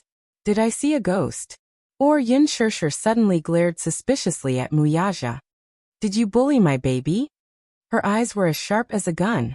Muyaja immediately raised his hands innocently and stood up. He pursed his lips and explained, I'm innocent. I didn't do anything. Both father and son looked at him pitifully and innocently. Yin Shirshir was stunned. He actually had a misconception. The father and son in front of him looked more innocent than the other. They were like two dogs wagging their tails and begging for mercy. They were quite cute, although this analogy was not very kind. But it was indeed very similar. Yin Shirshir suddenly couldn't help but laugh out loud. Seeing her suddenly smile, Yin Tianyu felt even more aggrieved. His expression crumbled as he softly whined, "Mommy. All right, the noodles are ready." After saying that, Yin Shirshir turned around and entered the restaurant. Yin Tianyu turned his head to glare fiercely at his father. Mu Yaja lowered his eyes to look at him with a sinister smile. "Are you satisfied? Mu Yaja? What did you call me?" Mu Yaja knitted his brows in displeasure. "Call me Daddy. Be good. I've already called you Daddy." Yin Tianyu felt that it was necessary to remind him not to push his luck. Mu Yaja could not help laughing when he saw his awkward look. The little guy was good in every way. He was just especially arrogant and awkward. Asking him to call him Daddy was akin to forcing him to swallow a gun. Was it that difficult? "You did call me Daddy earlier, but my condition is that you call me Daddy forever." "Forever?" Yin Tianyu was shocked. He clenched his fists so tightly that smoke was about to rise from the top of his head. "Mu Yaja, isn't your request too much?" "How is it too much? I'm your daddy. You're my son." Chapter 666. Hearing this, Mu Yaja's eyes turned into crescents. He squatted down slightly and held his shoulders. He quietly looked at the little lad at eye level. There was no need to hide the affection in his eyes. His thin lips parted slightly as a few words escaped his lips. "Is it too late now?" His tone and expression were serious. Yin Tianyu was slightly taken aback and stunned.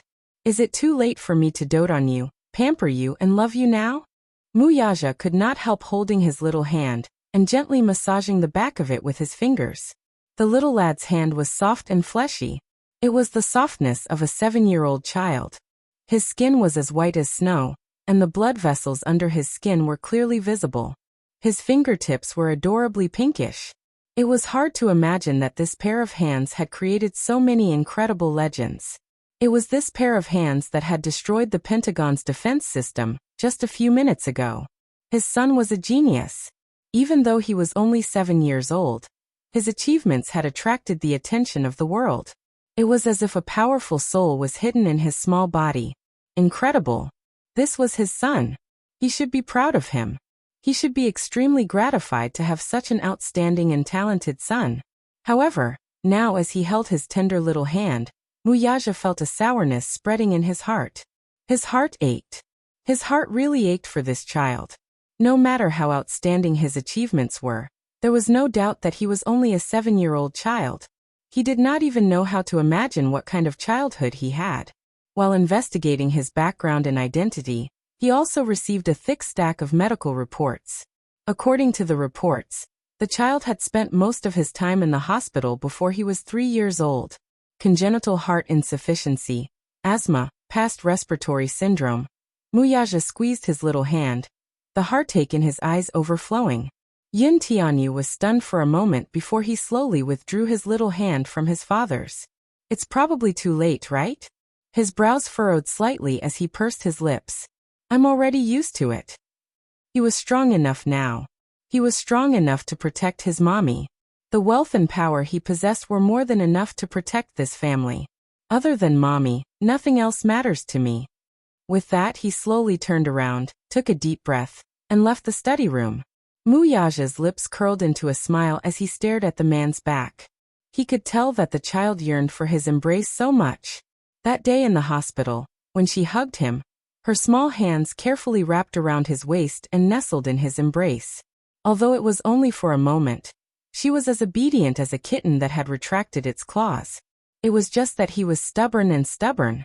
After all, 7 years of estrangement was neither deep nor shallow, but there was still a chasm between them. It seemed that it would not be easy to walk into his heart and make him accept him as his father. Yin Tianyu was holding a bowl of noodles in satisfaction when she entered the dining room. The moment she saw him, her gaze instantly changed, and her expression became somewhat complicated. Yin Shirshir asked, Yu, how's mommy's cooking? Great. Yu clapped his hands and was not stingy with his praise. The noodles were not burnt.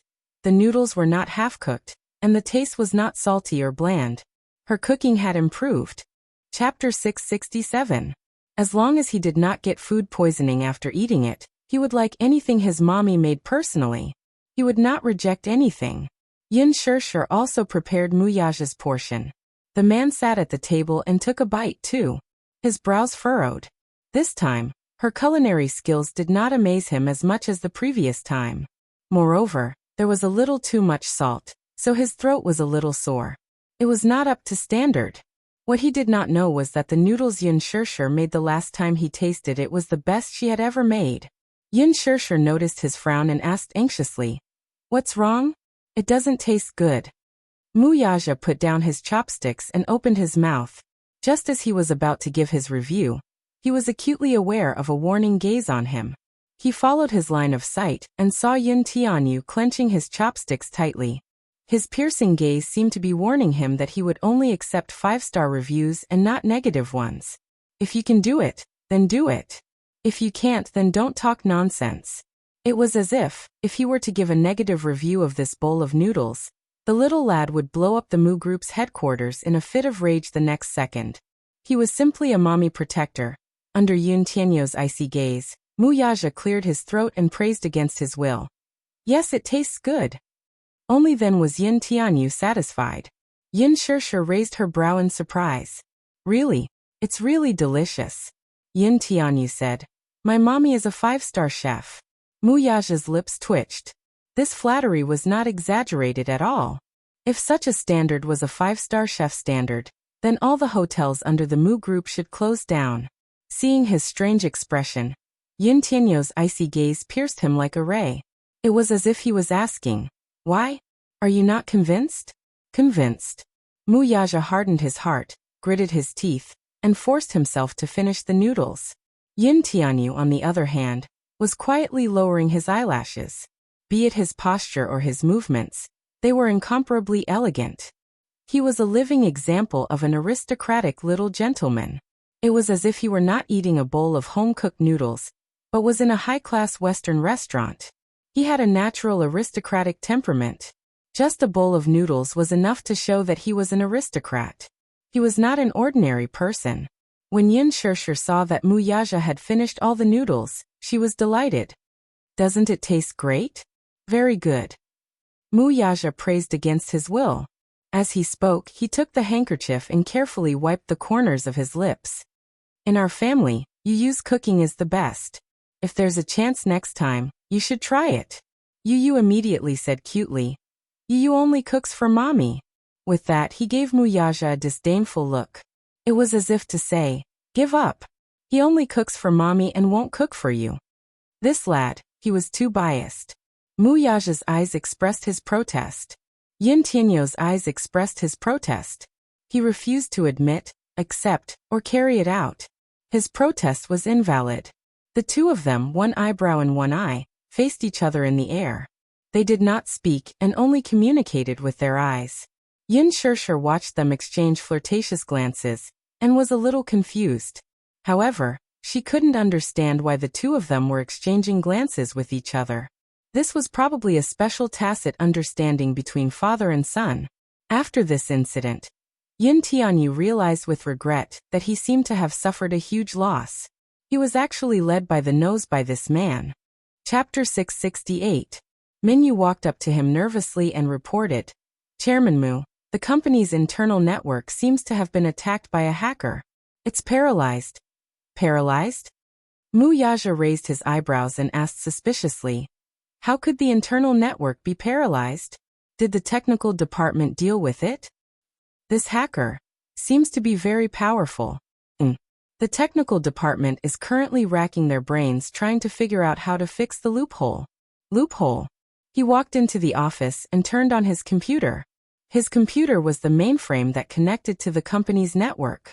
Even if the hacker was very powerful, this computer should not have fallen.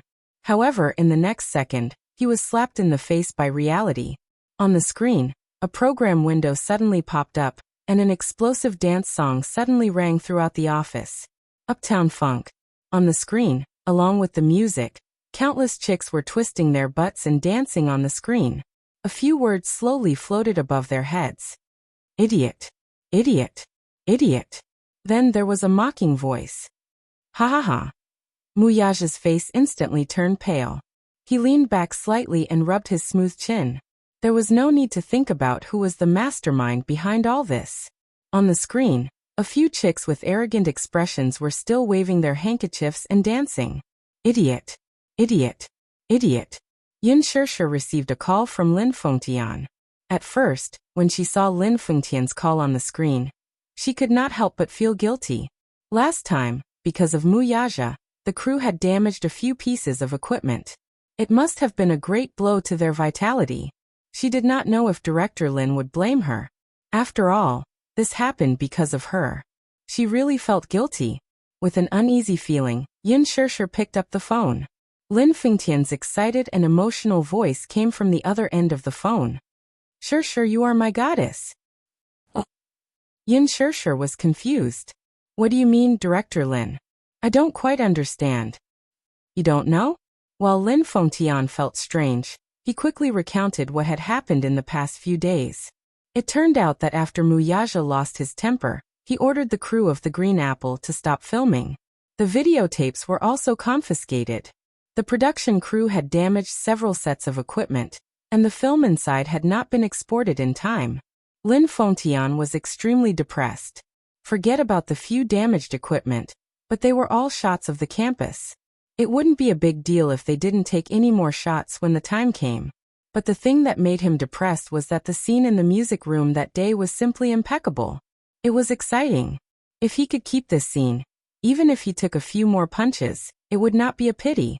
Now that the production team had been banned and the videos had been confiscated, Lin Fengtian had no place to cry. However, the previous night, Muyaja had given him an order to contact the film crew and told him that filming could resume as usual. As for the damaged equipment, Huanyu Corporation gave him a few new sets of cameras. Not only that, the videotape of the scene in the music room was also returned to him. Everything seemed to be back on track. Then what about Yin Shirshir? Ever since he found out that Yin Shirshir was Muyaja's woman, his impression of Yin Shirshir had changed. Muyaja, the crown prince of Dishing Financial Group and the future head of the Mu family, was extremely powerful. Chapter 669. With Muyaja as her backer, she had everything, resources and status. With the name Muyaja, no matter how influential she would only be a foil. However, Yin Shirshir did not do that. She was a newbie in the production team. She could have used Muyaja's resources, but she did not make it public. She gave the production team a satisfactory answer with her own hard work, diligence, and capability. She was a dark horse among the newbies. Lin Fengtian was even more certain about her. However, after this incident, would Yin Shirshir be able to join the production team again? Lin Fengtian was more concerned about this issue, so he carefully asked for Muyaja's opinion. The latter warned him coldly. I have a piece of advice for you. I'm letting my woman join your show. You should have some foresight. Kissing scenes were still not allowed. At most, they were allowed to borrow the position. Bed scenes were out of the question. Holding hands and hugging, even if it was necessary for filming, there was a limit to it. This was considered a loosening of the rules. To Lin Fengtian, this was a great gift. Lin Fengtian excitedly said, "Thank you, Your Majesty." Muyaja asked, "I don't want to see what happened that day a second time." Lin Fengtian immediately explained, "Chairman Mu, you've misunderstood. This is filming, it's work. Everything is necessary for the plot." Necessary for the plot? Muyaja's voice deepened. Lin Fengtian, I think you've wasted your time as a director. Can't you tell whether Gu Xingze is acting or revealing his true feelings? After he finished speaking, he coldly hung up the phone. Lin Fengtian held the phone. His mind went blank for a long time before he sighed in a daze. He could also tell that Gu Xingze's reaction that day did not seem to be acting. He was a director, especially when it came to portraying pure love between a man and a woman. He had seen many top-notch actors. Gu Xingze's superb acting skills were beyond doubt. But no matter how superb her acting skills were, acting was still acting. Any professional filmmaker would be able to tell at a glance whether an actor was acting or revealing his true feelings. Lin Fengtian could tell that Gu Xingze was not acting. He was revealing his true feelings. His true feelings for Yin Shirshir. Mu Yaja also saw it, which was why he lost control that day. Lin Fengtian rushed to the set. Gu Xingze was rushing to film an advertisement. During the break, he mentioned this matter to Gu Xingze. Gu Xingze's expression changed when he heard this. Director Lin, you worry too much. I have no other feelings for Yin Shirshir. Really? Lin Fengtian was shocked. I knew it. You're famous for being cold and aloof in the circle. If you said you liked men, I would have believed you. I really don't believe that you like Yin Shirshir. In a sense, Lin Fengtian was a real thick-skinned person. He took his words seriously. Gu Xingze's eyelids drooped slightly as he concealed the desolation that flashed across his eyes. Lin Fengtian couldn't help but praise him. However, you really scared me that day. Xingze, your acting skills have improved so much compared to when you first entered the film industry. Even I was shocked by your acting skills during that scene in the music room. I couldn't help but get into character. Your eyes, the look in them, the emotional tension was too strong. If I didn't know your acting skills, I would have thought that you had feelings for Yin Shirshir. Chapter 670. The production team returned to normal. Lin Fengtian said that if it were not for her sake, the production team might have been disbanded. Yin Shirshir was stunned when she heard this. Shirshir, no matter what, the production team is back to normal. When can you be there? Tomorrow. Yin Shirshir smiled brightly. The next day, she was ready to go to the production team. The main cast and crew were back in their positions. However, when Yin Shirshir joined the set, everyone's gaze on her became a little strange. Yan Bingqing and Yang Chang's eyes were filled with jealousy as they looked at her. Jealousy? Yin Shirshir was confused by these pairs of eyes, and had no idea what was going on. Mu Shi also rushed to the production team in the afternoon. When she saw Yin Shirshir, her expression was a little strange. Yin Shirshir could not help it. What's wrong with you guys? Why are you all staring at me with such strange eyes? Mu Shi said embarrassedly, Shirshir, sorry. You misunderstood me. I didn't expect you to come to the production team for filming. I'm surprised. Why do you think so? Cough. It's because you're now the unspeakable goddess in the production team. Everyone wanted to worship her like a goddess. Yin Shirshir did not understand what she meant. What unspeakable goddess? What was all this about? Why was she so confused? Mu Shi found it funny. Shirshir, you can do whatever you want in the production team now. Who dares to offend you? Under Yin Shirshir's puzzled gaze, Mu Shi recounted everything to her. It turned out that before she came, Lin Fengtian had gathered everyone for a secret meeting. The topic of the meeting was mostly related to the reorganization of the production team, and one point was mentioned. Previously in the production team, he noticed that many stage and stage managers, as well as many A-list assistants, were more or less finding trouble for Yin Shirshir. Yan Bingqing in particular, used her status to bully newbies, assistants and even extras. All of them had to give her face. Mu Shi in particular, was ostracized by her. Yan Bingqing's incident was heavily criticized. Although he didn't mention her name, he gave her enough face. However, when Lin Fengtian mentioned this, the crew members all guessed who this person was. He was well aware of this. Yan Bingqing loved to ostracize newcomers and bully young actresses. In order to gain the most exposure, it could be said that she would do anything. Yan Bingqing, who was sitting in her seat, had an extremely ugly expression on her face. His face turned green. Lin Fengtian reminded them again. Although Yin Shirshir was a newcomer, she was his exclusive newcomer. Whoever dared to make trouble for Yin Shirshir would be slapping him in the face. Lin Fengtian had the highest status in the crew. Who dared to offend him? He was the famous Yama Scissorhands. Once, an important female lead in his movie tried to play the big shot with him, but he cut that role into a supporting role in a matter of minutes. No one dared to go against him. After all, he had Huan Yu's higher-ups behind him. After this meeting, everyone was in awe of Yin Shirshir and no longer dared to bully her like they did in the past. They were much more polite. As her assistant, Mu Shi also benefited from this. In the past, she was the most ostracized in the production team. Now no one dared to ostracize her. When Yin Shirshir heard this, her face remained calm, but she was secretly criticizing in her heart. Could all of this have been secretly instructed by Muyaja? Chapter 671. A lot of scenes were lost, so Lin Fengtian hurriedly took care of reshooting. On this day, the editor was busy arranging the footage. Yin Bingqing happened to pass by and walked in. She stood behind him without any change in her expression as she watched him arrange the footage. At the same time, she also wanted to see how she would perform in front of the camera. She was quite confident in her performance. However, it didn't matter if she didn't watch. When she saw that her scenes were much less, Yin Bingqing was stunned. Many scenes of her and many of the supporting roles had been cut out during the editing process. Logically speaking, although she wasn't the main lead, she was still an extremely important character in this drama.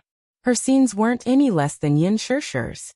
However, in these scenes that the editor had arranged, her scenes had been reduced by several times. There were many scenes where she and Yin Shirshir acted together, but all the scenes were given to Yin Shirshir. There were very few scenes that were given to her.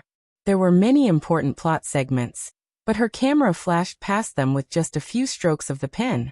It was clearly a very important scene, but all the scenes were given to Yin Shirshir.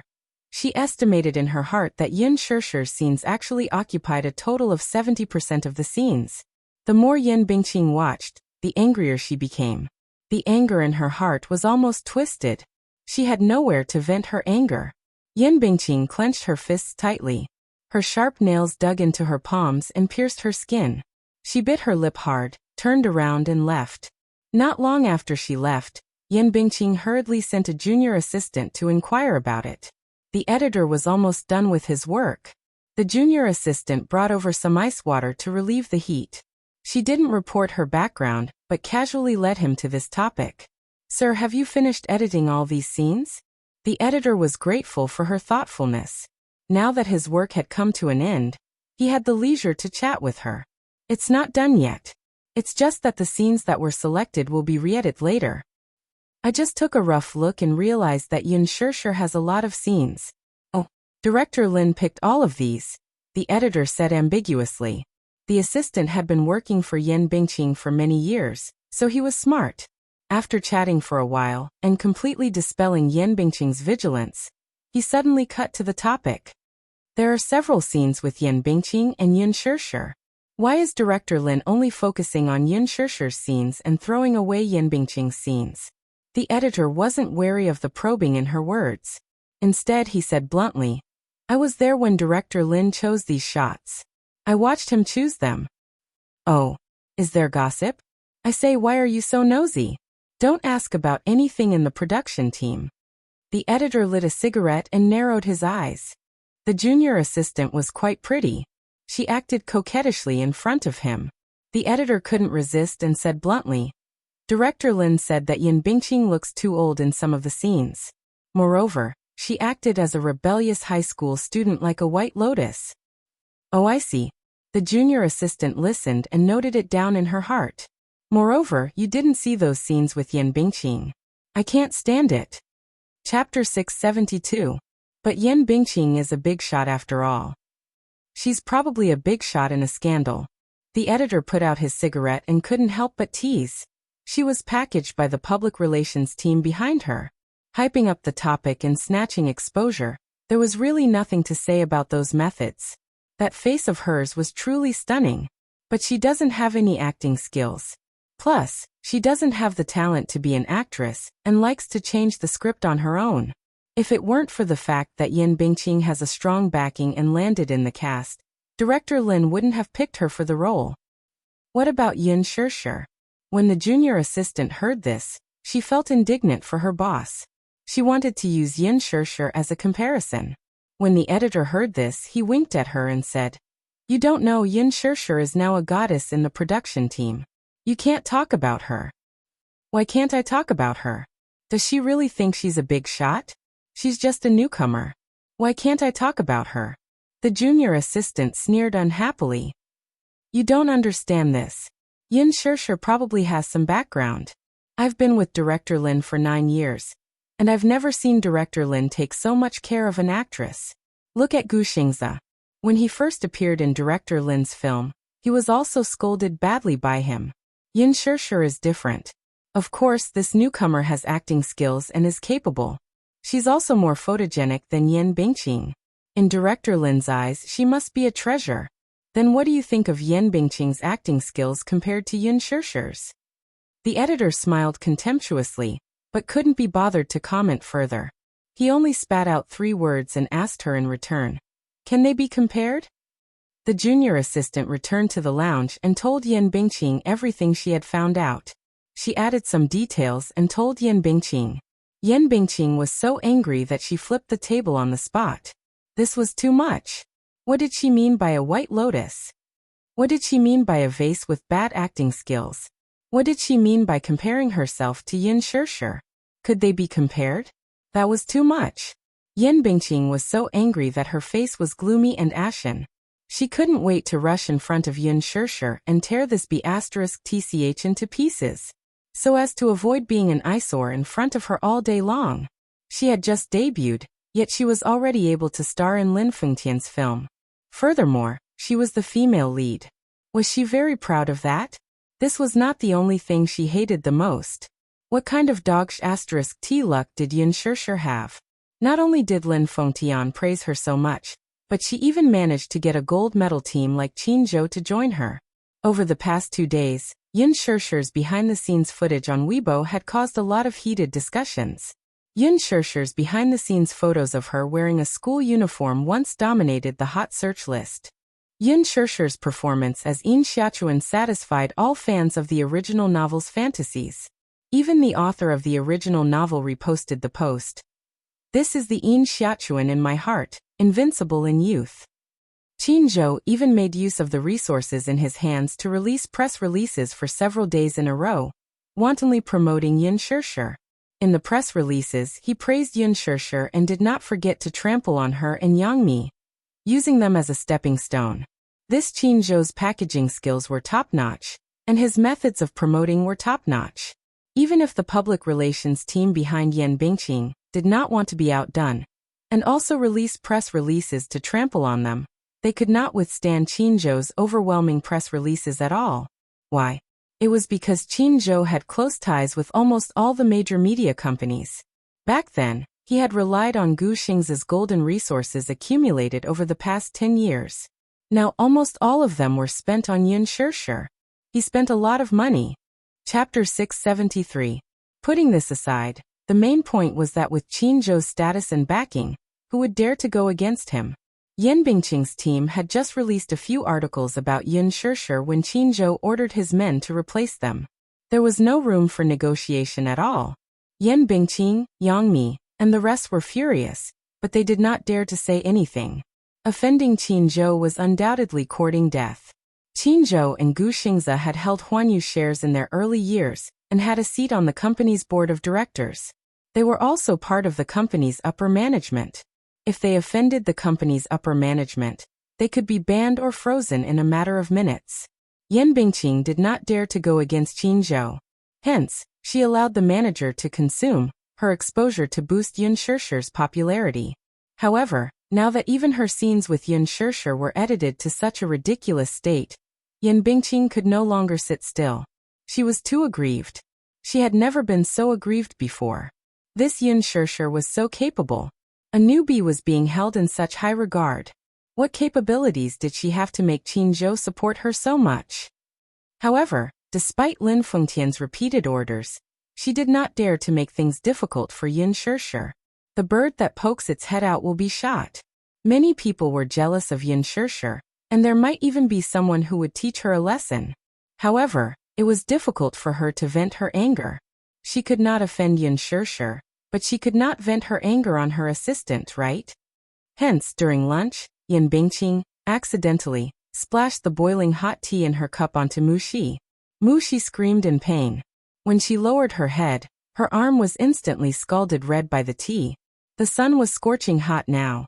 The scorching sun shone on her body and arm, causing her to cry aggrievedly. Mu Xi hugged her scalded arm and bit her lower lip tightly. She glared at her with tears in her eyes, but she did not dare to say anything. Yan Bingqing looked down at her from the corner of her eyes and said with a fake smile, "Oh, I didn't do it on purpose. I'm sorry." After he finished speaking, he didn't look at her anymore. He even said regretfully, "If you hadn't bumped into me, my cup wouldn't have flipped over. AI, my precious tribute tea is really pitiful." It was a simple sentence without any sense of guilt. It didn't sound like an apology at all. It was as if her scolding was not worth mentioning at all. It was not even comparable to the tea leaves that she had spilled. She felt extremely aggrieved. She didn't even bump into her. She was clearly the one who had poured the boiling hot tea over him. "How dare you slander me like this?" She knew very well that this Yan Bingqing was venting her anger on her, because her limelight had been stolen by Yin Shirshir. This kind of thing was very common in the production team. Moreover, this was not the first time Yan Bingqing vented her anger on her assistant. The strange thing was that she didn't take a detour when she saw Yan Bingqing. Mushi's tears kept falling. Yan Bingqing walked to her side and lowered her head with a smile. Her voice was extremely cold. "Go back and tell your boss not to go overboard." Does she really think that she can be unrestrained just because she has Director Lin's support? Mushi raised her head with tears streaming down her face and looked at her in disbelief. Yan Bingqing sneered. The threat in her eyes was even more obvious. If she wants to steal my limelight, she should weigh her own weight first. Let her remember that I'm Huanyu's real big sister. If she wants to fight with me for status, she should ask herself if she's worthy. Chapter 674. Yan Bingqing returned to the resting room triumphantly. Now that she had vented her anger, she felt refreshed. When she met a stage supervisor, she was in a good mood and greeted him with a smile. One had to know that Yan Bingqing was famous for being cold and aloof in the crew. She relied on the support of a financial backer, and was used to calling the wind and calling the rain. Therefore, she could do whatever she wanted on the set. She did not give anyone a good look and was cold and cheerless. She was already in a good mood if she did not roll her eyes at them, let alone greet them with a smile. Hence, the stage supervisor could not help but feel flattered and greeted her with a smile. "Sister Bingqing." Yan Bingqing chatted with him for a while. The stage supervisor had something to do. He wanted to quickly prepare the list of extras for the next scene. So he was in a hurry to leave. Yan Bingqing suddenly called out to him. "Stop right there. I have something to ask you." When the stage supervisor heard that, he was stunned. He turned around and looked at her strangely. He said politely, "Sister Bingqing, what do you want to ask? You can ask directly." "Let me ask you, between me and Yin Shirshir, who is prettier?" After saying that, Yan Bingqing flipped her hair, raised her arrogant chin slightly, and cast a sidelong glance at him. That look was too seductive. The stage supervisor was a little mesmerized. Yan Bingqing had a pair of electrifying eyes. She was a natural seductress.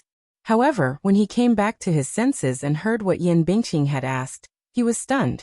This question really stumped him. This was the first time he had been put in such a difficult position. If he did not answer this question well, he would offend both sides. There was no perfect answer. If he were to say that Yan Bingqing was prettier than Yin Shirshir, right? If his words were to reach Yin Shirshir, he would undoubtedly offend Yin Shirshir. If he were to say that Yin Shirshir was prettier than Yan Bingqing in front of her, he would probably be chased out of the house immediately. If he dared to go against Yan Bingqing, he would definitely lose his job. But the key point was that he didn't dare to offend Yin Shirshir. He was also present at the scene in the music room that day. Therefore, he could more or less find out who the man who took Yin Shirshir away that night was. A person that even Lin Fengtian was in awe of must be a big shot. After that, he finally managed to find out the identity of that big shot. The president of Dishing Financial Group, Muyaja.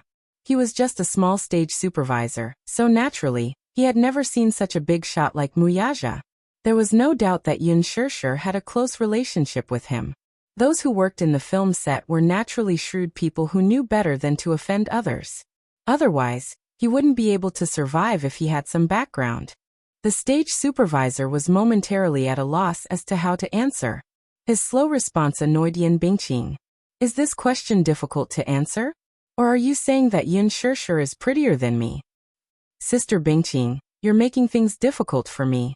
Aren't you making things difficult for me? The stage supervisor stammered. I like Sister Bingqing the most. She's beautiful and elegant, just like a high and mighty goddess. Then can't you just answer me directly? Say that I'm prettier than Yin Shirshir. Say it. I don't dare. What's there to be afraid of? Yin Bingqing sneered. Yin Shirshir is just a newcomer. Are you afraid of a newcomer? Sister Bingqing, it's not a matter of whether I'm afraid or not. I really don't dare to offend Yin Shirshir. The stage supervisor decided to tell the truth. What do you mean? Chapter 675. In Yin Bingqing's eyes, Yin Shirshir was undoubtedly a pushover. If not for Qin Zhou behind her, she would have gotten rid of this thorn in her flesh long ago. The production assistant gritted his teeth and pleaded, Sister Bingqing, in my heart, you're definitely the most beautiful goddess. Yet, you insist on making a comparison between Sister Bingqing and Yin Shirshir. How am I supposed to live in this world? He wiped away his cold sweat. He had spoken against his conscience. Compared to Yin Bingqing, he liked Yin Shirshir more. Disregarding everything else and purely comparing character, Yin Shirshir was a very easy celebrity to get along with. Although she was a newbie, there were many newbies who relied on their background to throw their weight around. However, Yin Shirshir was not like that. On set, she was modest and gentle, very polite, and very particular about harmony. Even when dealing with a small production assistant, she would treat him with a smile. Unlike Yin Bingqing and Yang Mi, she was a little impatient. It happened to be a hot summer these few days. Seeing that the production assistant and cameraman were exposed to the scorching sun, she ordered a few boxes of ice water from her own pocket and got Mushi to hand them out one by one. Everyone had a bottle of ice water to relieve the heat. One had to know that such behavior in the production team was very embarrassing. Most celebrities had the airs of a celebrity. For example, Gu Xingzi. Although his character was not bad, he rarely interacted with small characters like them. After all, a celebrity's image had to be maintained. Yin Shirshir, on the other hand, did not have the airs of a big shot. Even if he was a small production assistant, she would fight with him. Everyone really liked Yin Shirshir. In terms of appearance, he did not like to compare too much. One was seductive, and the other was pure. One was mature, and the other was young. In his eyes, Yin Shirshir's beauty had a kind of pure vitality. It was pure and natural, and was not pretentious at all. Moreover, with makeup, her facial features could adapt to the challenge of any role. The reason Yin Bingqing's acting path was very narrow was that no matter what she acted in, she always had an overly flirtatious face. She was clearly playing the role of a queen, but she acted as a silly and sweet white lotus. Yin Shirshir had a wide range of acting skills. First of all, her facial features could be adapted to any kind of makeup, and it didn't look out of place at all. Lin Fengtian was extremely picky, but he was full of praise for Yin Shirshir. Amidst the awkward atmosphere, one of Yin Bingqing's trusted aides, whom she had planted beside Yang Mi, ran over and sent the stage supervisor away. She cautiously asked, Sister Bingqing, earlier, did you splash tea on Yin Shirshir's assistant? How did you know? Yin Bingqing didn't show the slightest bit of fear on her face. Instead, she smiled calmly and said, I didn't do it on purpose. What are you making a fuss about? I just heard that the little assistant had blisters on her hands. But Yin Shirshir is still filming and hasn't returned yet, so she doesn't know yet. So what if she knows? Yin Bingqing didn't think much of it. Do you think she'll eat me up? Sister Bingqing, if you ask me, you'd better hurry and apologize to Mu Shi. What? Yin Bingqing widened her eyes and laughed in anger. You want me to apologize to a little assistant? There's no choice. I'm just reminding you out of goodwill. That person didn't dare to say it out loud, and could only remind her carefully. You weren't there that day, but I was. Yin Shirshir is a newbie, and her background is a little unfavorable. Sister Bingqing, you'd better not offend her. In terms of background, how can she be compared to me? Chapter 676. That person only shook her head and said ambiguously, It's hard to say. Yin Bingqing quickly asked, What do you mean by that? However, this person was unwilling to say more. Yin Bingqing, on the other hand, did not think much of it. No matter how big her background was, could it be bigger than the sky? She had Yang Shouqing backing her up. In the afternoon, Yin Shirshir's scenes ended. When she returned to the waiting room, she saw Mushi arranging her makeup tools. Her eyes were red. Seeing her return, she immediately forced a smile and said, "Shirshir, you're back. What happened to you?" Yin Shirshir's mind was extremely sensitive. She could tell at a glance that something was wrong with her face. She walked over and looked at her face up close, only to find that her eyes were unbelievably swollen. She frowned and asked with concern, "Why are you crying?" "No." Mushi quickly turned her face away, not wanting her to see it. There were only a few reasons. Yin Shirshir was so good to her. Seeing that she was being bullied by Yen Bingqing, she would definitely come to her door to argue. She did not want Yin Shirshir to offend Yen Bingqing because of her. There was no need for that, was there? It was just a small injury on her arm. After washing it with cold water, it was much better. It was not a big area, so it would be fine after the blisters subsided. Mushi only wanted to keep the peace. Yin Shirshir was slightly displeased when she saw her evasive expression.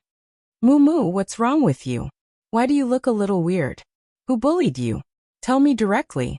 Mushi hurriedly shook her head. "No. Don't think too much. Liar. Look at you, your eyes are swollen. You must have been bullied and cried." Yin Shirshir pushed her hair away with heartache, but from the corner of her eye, she saw that her sleeve was tightly covering her arm. It was a hot day. In the past, her sleeves would be rolled up at this time. Now one of her arms was tightly covered. Yin Shirshir feels strange. She grabs Lin Luoran's arm and coincidentally holds the place where Lin Luoran was burned. Mushi shuddered in pain, but she seemed to be holding it in and only let out a muffled groan. He retracted his arm. Yin Shirshir's heart skipped a beat. She hurriedly lifted her arm up to take a look, only to see that it was scalded red.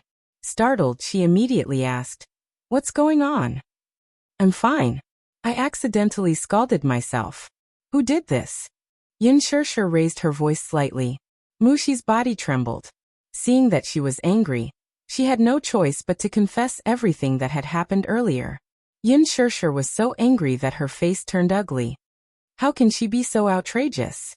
Yen Bingqing's temper has always been like this. Whenever something doesn't go her way, she will lose her temper. Everyone is already used to it. "Shirshir, do you still remember that assistant I mentioned to you before? She directly splashed me with boiling water and scalded a layer of my skin. But what can you do? Yen Bingqing has a sugar daddy backing her. No one can afford to offend her. She can be so lawless just because she has someone backing her." Yin Shirshir found it a little unreasonable. "This is too much. It's simply too much." "Yes.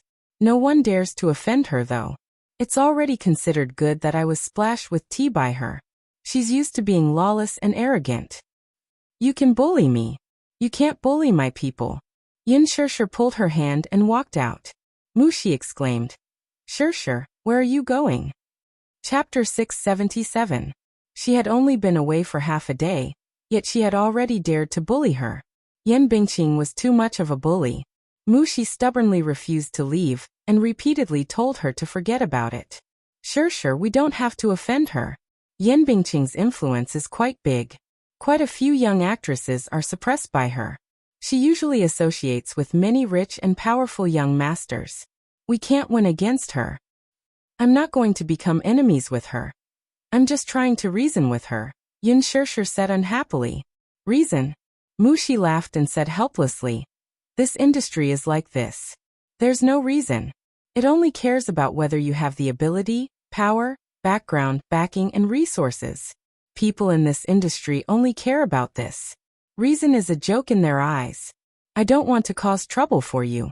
Since I've chosen this job, I'm already mentally prepared. All right, I have my own opinions. No matter what, she has to apologize to you today." With that, Yin Shirshir held her hand and walked toward Yen Bingqing's lounge. Mushi followed behind and could not help but feel that Yin Shirshir's image had suddenly become bigger. It was not that she had never been an assistant to other celebrities. The so-called assistant could be said to be livestock that worked like a cow or a horse. If a celebrity was unhappy, they could beat or scold her as they wished. Being an assistant was tough. On the surface, it seemed to be glorious and could be in the same frame as many celebrities and be in close contact with them.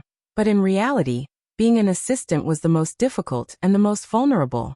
There was no such thing as a celebrity who truly treated you as a friend. However, Yin Shirshir's appearance had shattered her understanding. It turned out that there was someone as amiable as Yin Shirshir among celebrities. Mushi was indescribably grateful to Yin Shirshir. Yan Bingqing's lounge was a VIP lounge that she had designated. It was luxurious and high-end, even a grade higher than Yin Shirshir's. Yan Bingqing was very particular about the equipment on set, and had strict requirements. This lounge was originally prepared for Yin Shirshir, but Yan Bingqing snatched it away.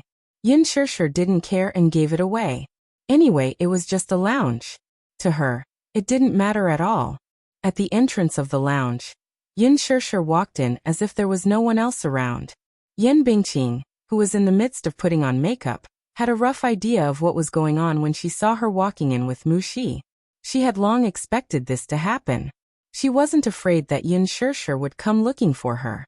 Since she was here, she could give her a show of strength and teach her a lesson. Yan Bingqing smiled and asked, "What's wrong? Sister Bingqing, are you busy?" Yin Shirshir was not as angry as the actress had imagined her to be. Instead, she gave her an amiable smile and behaved elegantly. It was a kind of elegance that seemed to come from a noble's bones. It was different from Yan Bingqing's aura. The former's aura was natural, while the latter's was just a combination of makeup and scripts. When the two stood together, it was obvious who was superior. Yan Bingqing was stunned for a moment before replying, "I'm not busy." She didn't realize that her aura had been greatly suppressed by Yin Shirshir's frown and smile. "It's like this. I just came back from filming and saw that my assistant's arm was scalded. Although she didn't say anything to me, I heard from some people present that you were the one who splashed it. I want to ask what exactly happened." Chapter 678. Yan Bingqing said plainly as she slowly stood up. Her posture was elegant and enchanting as if she were a queen, high and mighty. She walked up to Yin Shirshir and looked down at her condescendingly. Clearly, she was disdainful of her confrontation. "Yo, are you a saint? You actually came to confront me over an assistant. Why? So what if I did it?" As Yan Bingqing said this, her eyes turned exceptionally vicious. "I did it on purpose. So what?" The provocation on her face seemed to be silently declaring, "Even if you are my assistant, what can you do to me?" Yin Shirshir narrowed her eyes as a trace of restrained anger surfaced in her eyes. This Yan Bingqing is indeed targeting me, so she laid her hands on my assistant. How can she be so ruthless? Behind her, Mushi saw Yan Bingqing's serious and provocative expression. From the corner of her eye, she caught sight of Yin Shirshir's suppressed anger, and was about to explode. Afraid that things would blow up, she kept tugging at her assistant's hand and whispered, "Let's go. Let's go." She didn't want to stir up trouble. Yan Bingqing raised her eyes and saw her assistant's nervous expression. She could not help but laugh. "Look, your assistant is asking you to leave quickly. Even she knows not to offend me easily. You're the only one who doesn't take me seriously." Upon hearing this, Yin Shirshir raised a brow mockingly. "Yin Shirshir, this is just a piece of advice. I'm warning you. Even if you have Director Lin's favor, don't bully others too much. So what if you're the female lead? So what if you're very popular now? Let me tell you, on the set, you're the junior, and I'm the senior. Please don't put on such a high and mighty attitude all day long. I'm so annoyed just looking at you." Yan Bingqing was talking to herself, but was suddenly interrupted by Yin Shirshir's sneer. Yan Bingqing's face froze, but she heard Yin Shirshir mocking. "I heard that you entered the entertainment industry before graduating from secondary school. What do you mean?" Yan Bingqing's heart skipped a beat. Her education level was not high, and her education level was low. She had always felt as if there was a fishbone stuck in her throat. She announced to the public that she was a university graduate. However, everyone in the industry knew that her academic qualifications were fake. Many people laughed at her, saying that she had big breasts but no brains. She really didn't have the ability to study. Yin Shirshir smiled and said, "Education shouldn't be used to criticize people. Some people don't have high education, but they are still very cultured. But today, I have seen it for myself. Yan Bingqing, you really should study more.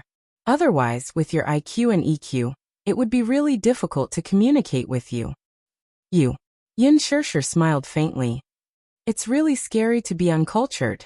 Yan Bingqing was poked in her sore spot by her words. Her face changed abruptly, and she lost her voice in anger. Yin Shishir continued to press her. Is it because I don't flatter you like others? Yan Bingqing was so angry that she could not speak. Zhenjin was really pissed off. Yin Shishir, how dare you? Hey Yan Bingqing, are you sick? Yin Shishir interrupted her impatiently. What? Yin Shishir did not avoid the viciousness in her eyes and said bluntly, I think you're sick. A very serious princess syndrome. Yan Bingqing was stunned. This B***TCH actually said that I have princess syndrome. Mu Shi, who was behind her, was completely stunned. She did not expect that Yin Shishir, who usually looked gentle and elegant, would be so venomous once she got angry. Chapter 679. Yin Shishir slowly took a step closer to her and sneered. Some people are pampered and arrogant because they were born as a princess doted on by everyone. Some people, on the other hand, are pretentious and arrogant. They are clearly not princesses, yet they still want to have the bad temper of one. This is called princess syndrome. Do you understand? Yan Bingqing's face contorted in anger as she glared at her with gritted teeth. Yin Shishir stared into her eyes and said in a tone that brooked no argument, apologize to her. Why should I? Yan Bingqing apologized to her. Yin Shishir, don't go overboard. You're the one who's going overboard. Yin Shishir raised her chin haughtily and enunciated each word clearly. Apologize. To her. Shut up. Yan Bingqing abruptly raised her hand and ruthlessly slapped her face. Mu Shi could not help but cry out in alarm when she saw this. Yin Shishir sneered, grabbed her wrist, and slapped her back. Pa. It wasn't a heavy sound, but it was clear and loud enough. This slap is mine. Her face was calm and her tone was unusually calm, but between the lines, there was an inviolable majesty. Yan Bingqing was stunned. While she was in a daze, Yin Shishir walked to the table, picked up a cup of cold water, and returned to Yan Bingqing. She raised her wrist and splashed the water on her face. Crash! The water splashed on Yan Bingqing's freshly made-up face and drenched it. The water flowed along her eyelashes, the tip of her nose, and dripped down her cheeks. Yan Bingqing was caught off guard when the water splashed on her face. She took a deep breath and closed her eyes, letting the water drip down. Yin Shishir slowly said, This is for Mu Shi. With that, she ignored the anger on Yan Bingqing's face and walked away with Mu Shi. Yan Bingqing was so angry that her whole body trembled. The assistant behind her quickly picked up a towel and hurriedly wiped the water on her face. This wipe ruined more than half of the makeup she had put on. The assistant was careful, but she still accidentally hurt her. Yan Bingqing angrily pushed them aside and shouted, Get lost! Get lost! All of you get lost! The assistants looked at each other and then scrambled away, afraid that Yan Bingqing would be implicated in her anger. She was the only one left in the spacious lounge. Yan Bingqing sat in front of the dressing mirror and looked at herself. Her face was in a terrible state, and her clothes were drenched. The makeup on her face was done in less than an hour. As for the clothes on her body, she had to borrow them from the costume team, thinking that she still had to act in the next scene. This Yin Shishir was clearly trying to embarrass her. Good. Very good. Yin Shishir, just you wait. Back in the lounge, Mu Shi was still in a state of shock. She looked at Yin Shishir, who was sitting in front of the mirror with a calm face. Thinking of the scene earlier, she could not help but tremble in fear. Seeing Yin Shishir's calm face, she could not help but tremble. Shishir, aren't you afraid? Afraid of what? Yin Shishir was confused. Afraid that Yan Bingqing will take revenge on you. Yin Shishir smiled, thinking that she was making a mountain out of a molehill. Yan Bingqing is not a monster. Will she eat me? Chapter 680. I know. Yin Shishir put down the powder in her hand and looked at her seriously. I know what kind of person Yan Bingqing is, so I don't offend her easily. Mu Shi, you should know that I'm not someone who likes to stir up trouble. If I can give in, I'll give in. Hence, when Yan Bingqing wanted to occupy her waiting room, Yin Shishir did not fight with her, and chose to take a step back. Yan Bingqing had repeatedly made things difficult for her, ostracized her, and badmouthed her. She did not argue with her either. She just wanted to finish filming in peace. That was all. However, this doesn't mean that I'm weak. I have my principles too. Yin Shishir looked at her assistant and said lightly, "She can go against me, but I can't tolerate it when she implicates the people around me." Mu Shi was deeply shocked by her serious words. Perhaps in the eyes of many, I seem to be a weak person. But whether I'm weak or timid, everyone has a reverse scale. She was touched, but she could not hide the worry on her face. But what if she takes revenge on you? Sure, you don't have to offend such a person for me. What will you do if she takes revenge on you? I'll deal with whatever comes my way. Yin Shishir said lightly. Mu Shi looked at her calmly and worriedly. There was a scene in the afternoon between Yin Shishir and Yan Bingqing. However, Yan Bingqing did not arrive after a long time. Lin Fengtian waited for a long time, but still did not see her. He was so angry that he almost cut off the scene. In the end, Yan Bingqing's assistant came in a hurry to report that Yan Bingqing had a fever. Fever? Lin Fengtian cursed a few times. He had only heard of people suffering from heatstroke in this weather. He had never heard of a fever.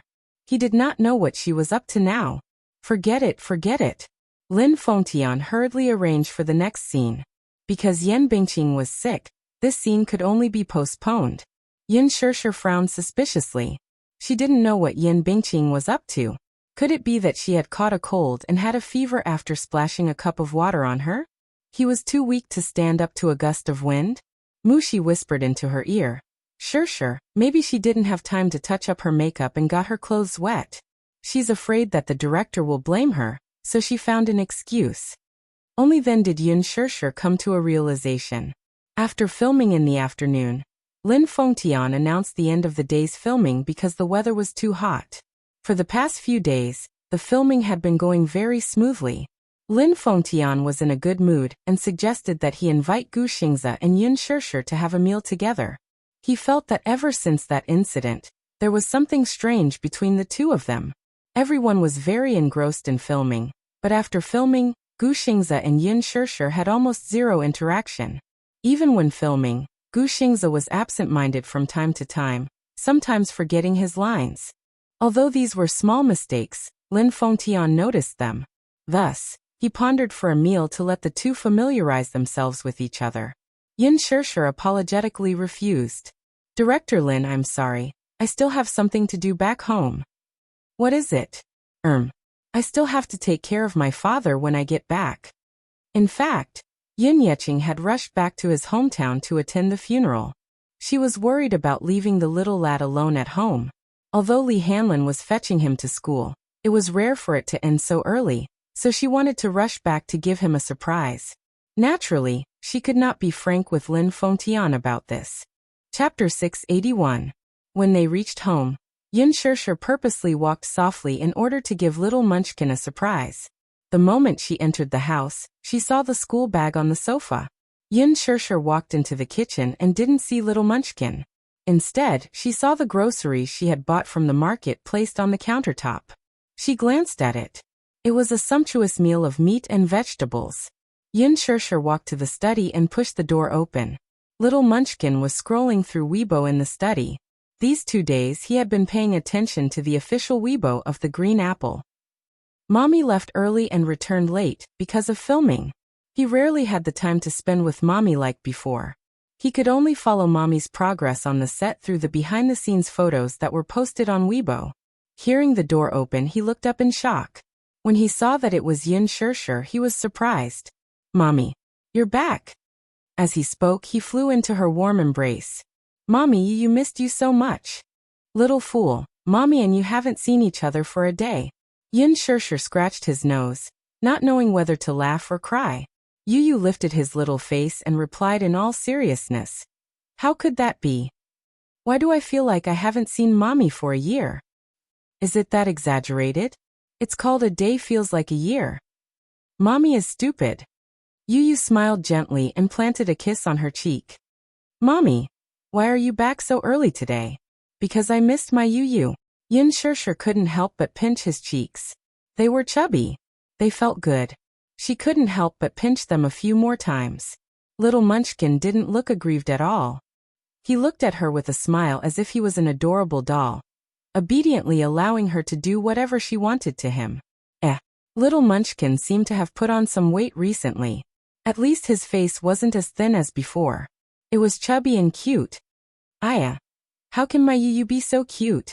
Yin Shirshir rubbed her face against his. Little Munchkin's watery eyes curved into crescents as he enjoyed this intimacy. If it was possible, he wouldn't get sick of it even if his mommy pinched his face for 1,000 years or even 10,000 years. It's because mommy is so beautiful, so beautiful. Yu inherited mommy's beautiful genes. That's why Yu is so cute. With this compliment, Yin Shirshir was so proud that she could fly to the sky. She couldn't help but rub his hair. Our Yu is so sweet. Mommy loves you so much. Hehe. Yu emphasized seriously. Yu is telling the truth. All right. Be good. Then mommy will go watch some TV first. When Yu is done making dinner, you can massage mommy's shoulders. Yin Shirshir nodded. Yin Tianyu then went straight to the kitchen. Yin Shirshir sat on the sofa and watched TV for a while. Coincidentally, she switched to an entertainment channel, which was broadcasting an interview with an entertainment reporter on set for The Green Apple. When the interview came to Yan Bingqing, the reporter asked a sharp and piercing question. Yan Bingqing, many fans on Weibo are comparing you with Yin Shirshir. What do you think of this? Yan Bingqing faced the camera with undisguised arrogance and contempt. She retorted, You're asking me what I think, and I'm asking you what you think. What's there to compare? The reporter said, I think this comparison is very impolite. Chapter 682. Yin Shirshir's face turned cold. She picked up the remote control and turned off the TV. How annoying. Forget it. At least out of sight, out of mind. She walked to the kitchen. Just as she walked in, she saw the pot on the gas stove heating up. Yu was holding a kitchen knife, and after a series of clanging sounds, he deftly cut the scallions into small pieces and threw them into the pot together with the garlic cloves. He then skillfully stir-fried them. Yin Shirshir was dumbfounded by the sight. Every time she saw Yu's superb knife skills, she would be shocked. After a while, a fragrant aroma wafted out. Yin Shirshir smelled it intoxicatedly, and her tightly knitted brows relaxed a little. With the children at home, everything was fine. Her greatest fortune was giving birth to Yu and Xiaoyichen, these two babies. Yu especially, was the little god of warmth. No matter what upset her outside, when she saw Yu's bright smile at home, all her unhappiness and annoyance would quickly dissipate.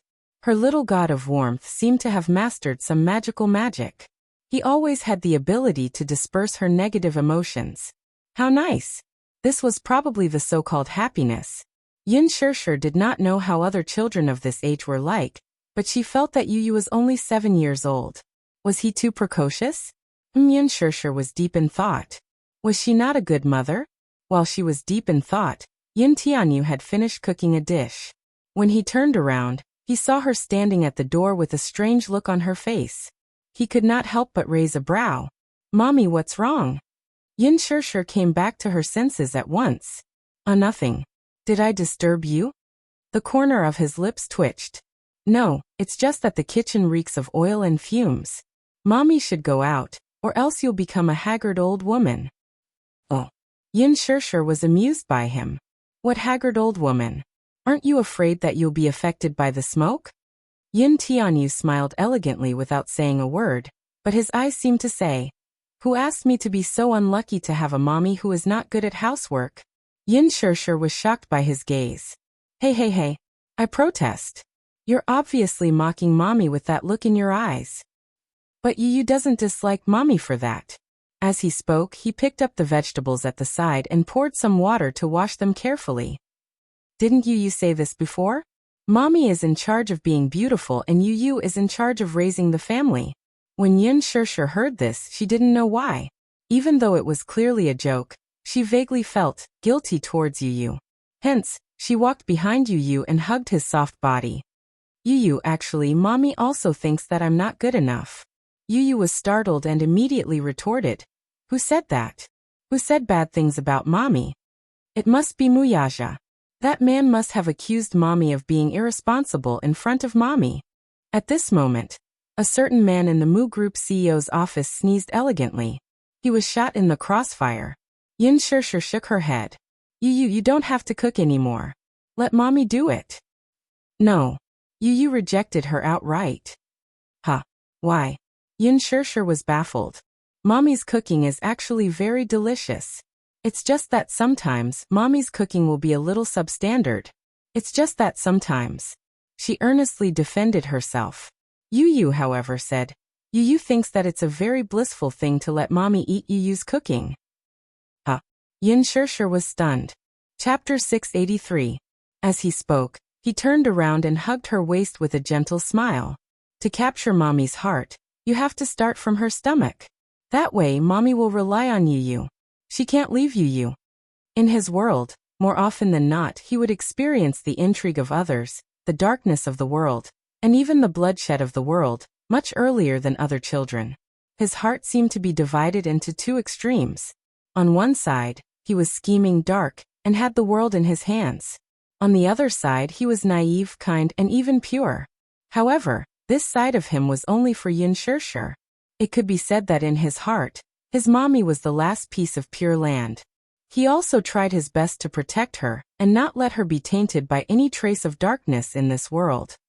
He did his best to protect this piece of pure land.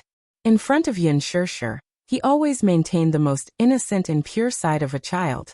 He wanted his mommy to rely on him and not leave him. This way, his mommy would be with him forever. Yin Shirshir could not help laughing. Yu baby, even if the food you cook isn't good, mommy won't leave Yu. But there are clearly many people fighting with Yu for mommy. Yu complained unhappily. Xiao Yichen was one of them. Mu Yaja was one of them too. Even Gu Xingze had thoughts about his mommy. He felt uneasy. On one hand, he rationally believed that there should be someone by his mommy's side to accompany her for the rest of her life. On the other hand, he naively thought that it was enough for his mommy to have him. He could give his mommy whatever she wanted. Was this not enough? It was extremely contradictory. He could not learn to let go freely and watch his mommy fall into someone else's arms. Wasn't this kind of thinking morbid? Yu was worried. Sometimes he felt that his possessiveness was too strong.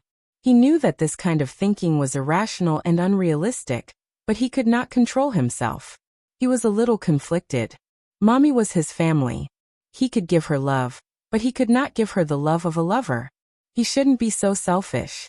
This was undoubtedly kidnapping. Yin Tianyu turned around, picked up the knife again, and slowly sliced the meat. But his mind was still stubbornly mulling over this question. His mind was in a mess, muddle-headed. His thoughts were in a mess, and he didn't pay attention to the movements of his hands. In a moment of carelessness, he accidentally cut his finger.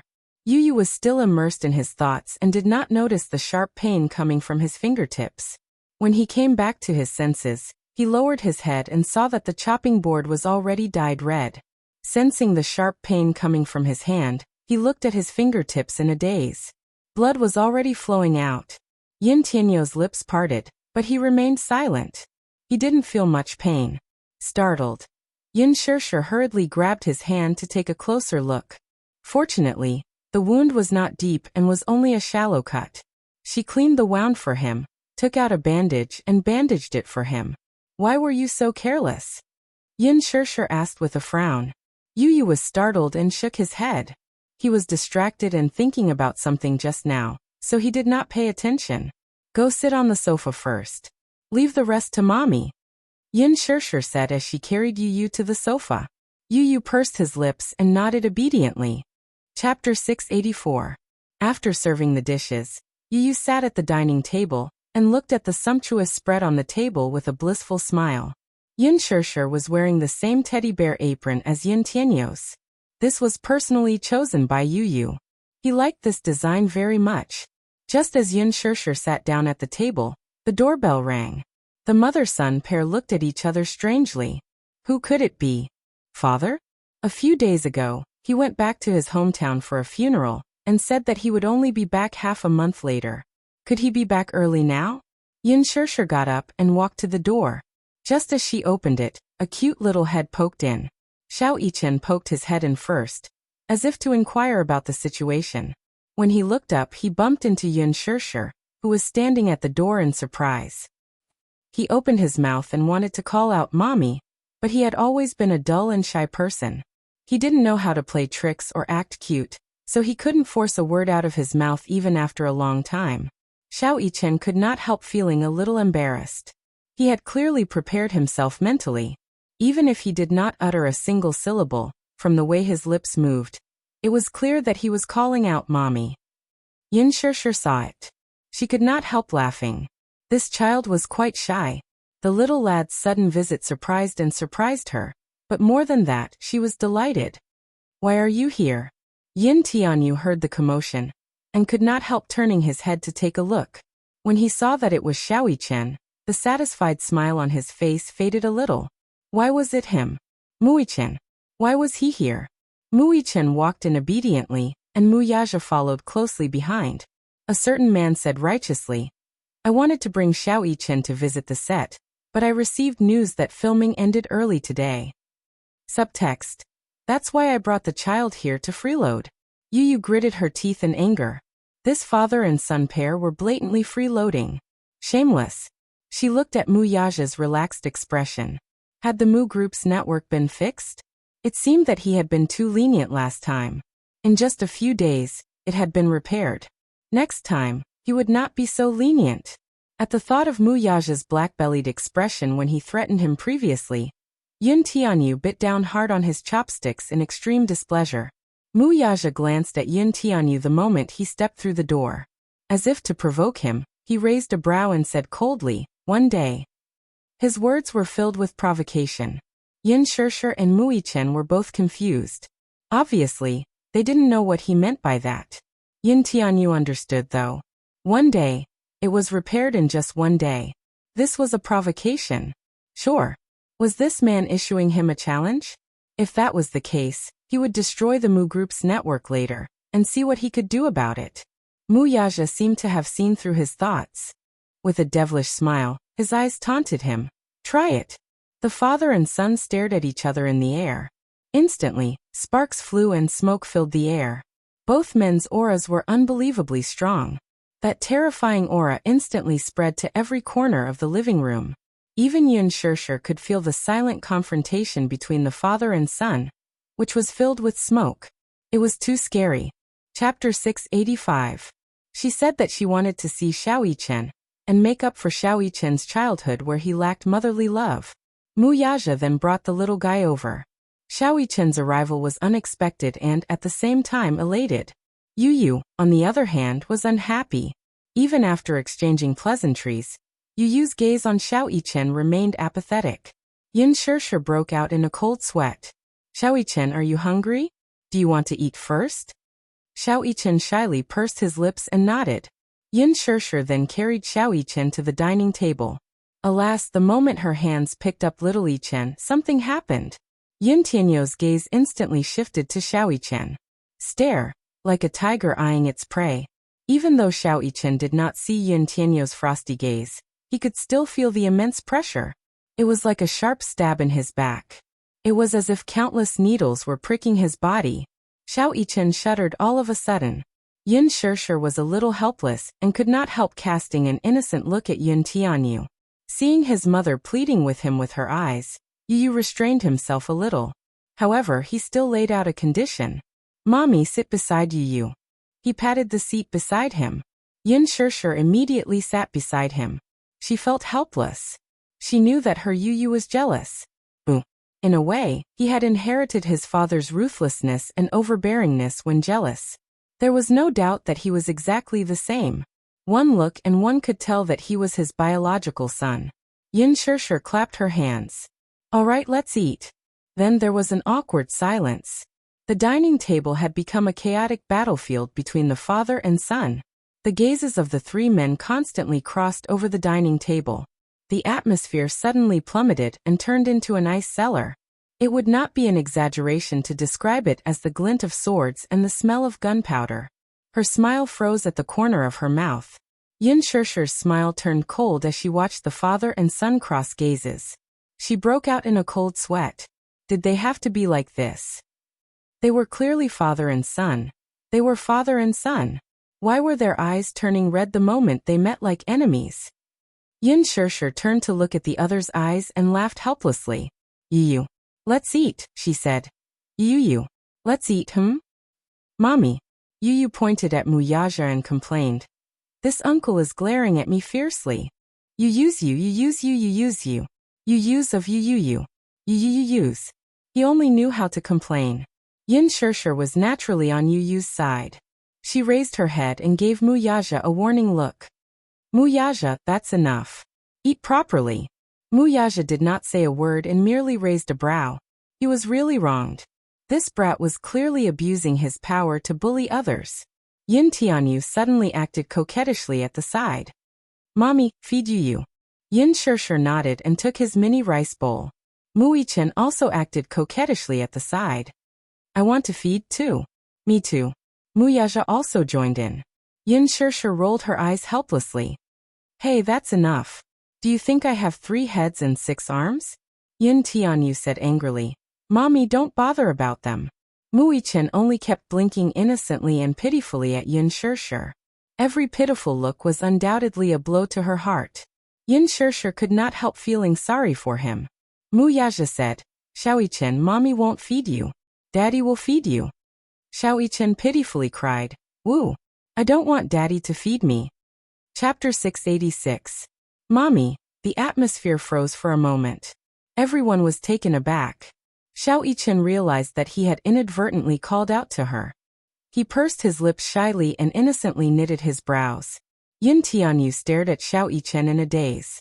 His call was undoubtedly like a heart-piercing arrow that made Yin Shirshir lose her ability to resist. There was no doubt that she was a mother. Even if her heart was as hard as a rock, she would still be defeated when her child called out to her softly. Yin Shirshir smiled and said gently, Okay. Mommy, feed him. Hence she got up, walked over to Xiaoyichen's seat, and sat down. Yu could only watch helplessly as Yin Shirshir picked up a spoon and patiently fed Xiaoyichen. Xiaoyichen took a bite and widened his eyes in surprise. He was obviously stunned by the deliciousness and exclaimed, Wow! It's so delicious! Yin Shirshir proudly said. Tonight's dinner was all prepared by Yu. As soon as she said that, Muyaja, who had just taken a bite of the glutinous rice and roasted chicken, froze again. Were these dishes Yin Tianyu's handiwork? It was simply unbelievable. Disregarding the exquisite appearance, just the taste alone was definitely comparable to that of a star-rated chef. It was even better than that. It was no wonder that Yin Shirshir had boasted to him that Yin Tianyu's culinary skills were the best. Now, it seemed that her praise was not exaggerated. His culinary skills were indeed excellent. Still, Muyaja looked up suspiciously at Yin Tianyu's small hand holding the chopsticks. It was pink, tender, and chubby. It was hard to imagine what kind of miracle this hand had created. How did he master such culinary skills? He was only 7 years old. How could he hold a kitchen knife? The latter looked at him lightly and snorted disdainfully, as if to say, Consider yourself lucky today. Other than Yin Shirshir, he had never cooked for anyone else. If Yin Shirshir was not at home, even if it was Yin Yecheng, he would not personally cook. Xiaoyichen was still immersed in the deliciousness of the dishes, unable to extricate himself. Happiness. He was so happy that he was about to cry. Compared to the delicacies cooked by Yin Tianyu, the daily recipes in the Mu residence were already boring to him. What Yin Tianyu did was different though. He changed his style. He never followed the prescribed order.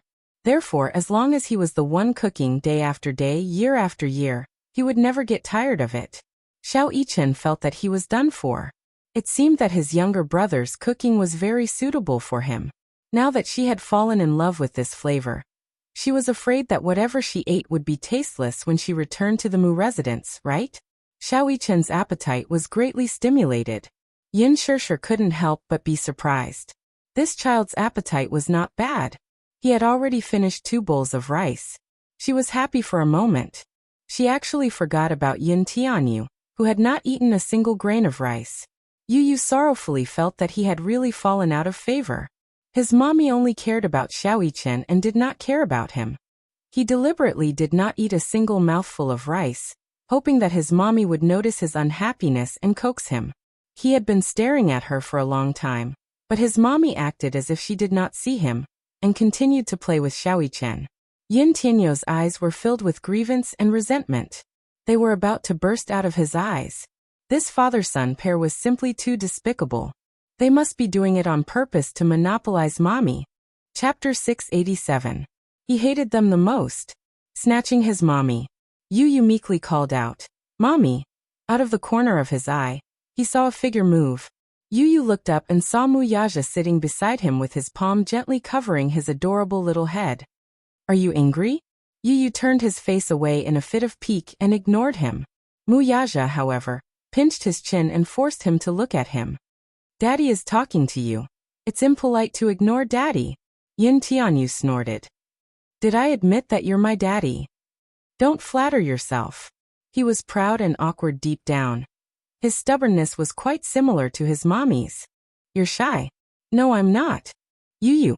Muyaja thought that this lad was really adorable when he was being awkward.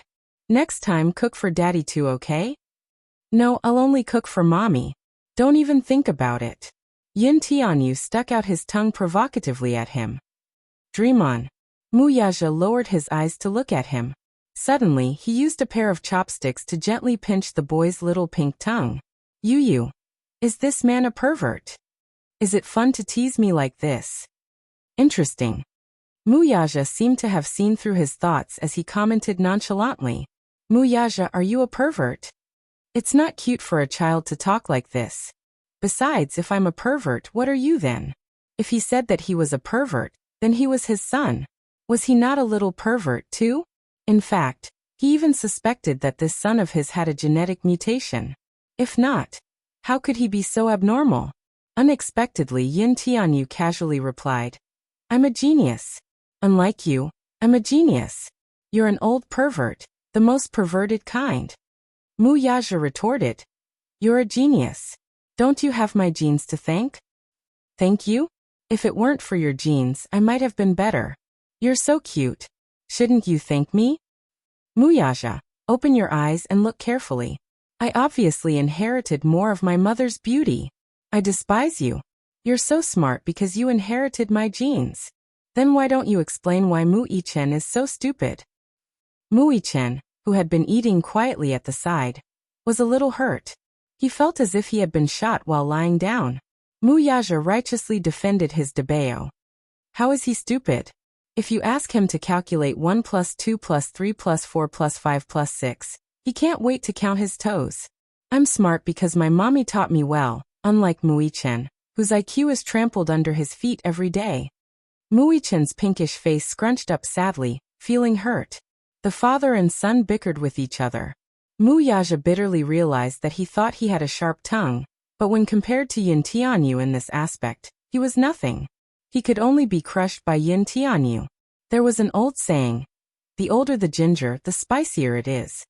Alas, Muyaja was about to cry from the spiciness of Yin Tianyu's tender ginger tongue. Yin Tianyu's sharp-tongued ability was to the max. Muyaja even suspected that the lad's sharp-tongued talent was maxed out when he was just born.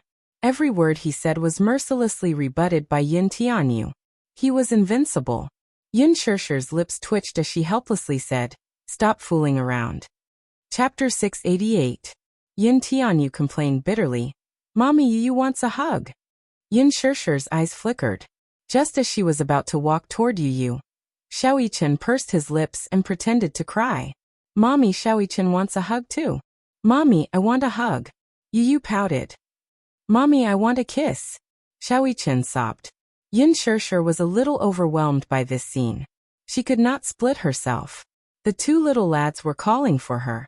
She knew in her heart that Yu was a little resistant to Muyaja and Xiaoyichen. It was not his fault though. It was not that Yu was too willful. It was just that, all along, there were only her and Yu in this family. Hence, the children naturally regarded Muyaja and Xiaoyichen as intruders. Their hearts were full of repulsion and resistance. This was not what she had hoped for. She wanted the two brothers to get along well. 6 years was neither long nor short, but there was an insurmountable gap between the two children. Muichen liked this younger brother of his a lot. Yu, however, had sealed off his heart and refused to let anyone in. Yin Shirshir pursed her lips. She had no experience in dealing with this. To her, the two little guys were her favorite. She would protect and dote on both of them. She did not want to be in such a distant situation. Yu blinked his eyes. He had clearly acted coquettishly. If it were in the past, his mommy would definitely hug him in her arms and gently coax him. Now, however, she did not do anything. It was as if she was worried about Xiaoyichen. He could not help feeling a little disappointed. The little lad's pink face looked slightly aggrieved. Everything in front of him gradually turned gray, and his eyes quickly filled with tears. He had always thought that he was the most important and irreplaceable person in his mommy's heart. Just like how no one could replace his mommy in his heart. Mommy was the most important. However, why did it seem that he was not the most important person in his mommy's heart? Mommy, do you not love Yu anymore? Yu pursed his lips aggrievedly as tears streamed down his face. Mommy is the most important person in Yu's heart, but Mommy doesn't love Yu anymore. Little Munchkin's pink lips were tightly pursed. Even though he was pretending to be stubborn, his little face was still wet with tears. She hurriedly explained, "No, Mommy still loves Yu. It's just..." Her delicate brows furrowed slightly as her gaze fell on little Chen, who was equally at a loss. The latter felt so wrong that his eyes turned red. He loved his younger brother very much too. He could not bear for him to be wronged. He did not mean to compete with his younger brother earlier.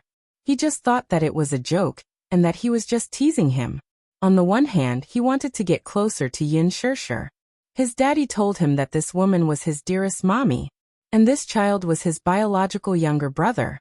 After being separated for 6 years, they finally reunited, but this younger brother of his seemed to have built a tall wall, and did not let them get close to each other. He did not know how to open the door to Yu's heart. What should he do? Xiaoyichen walked to Yu's side aggrievedly. His small hand gently pinched the corner of his shirt and tugged at it, trying to get his attention. Yin Tianyu took a step back and distanced himself from him. Chapter 689. He opened his mouth, but his voice was as soft as a mosquito's buzzing. He was easily embarrassed, and it could even be said that he was a child who never took the initiative. He took the initiative to approach him and talk to him, but Yu was a little cold and avoided his intimacy. Xiaoyichen felt wronged. "Yichen, I like you." The last 3 words were barely audible. "I like you." Xiaoyichen wanted to confess loudly. He didn't want his brother to be so distant from him. He wouldn't fight with his brother for mommy. He would be like mommy and protect his brother well and dote on him. Wasn't that good? We are. Xiaoyichen was so anxious that his face turned red. He wanted to say that sentence urgently, but because of his anxiety, he was a little incoherent. In his heart, he kept repeating the same sentence. "We are a family. We are a family. I am your older brother, and you are my younger brother. We are a family.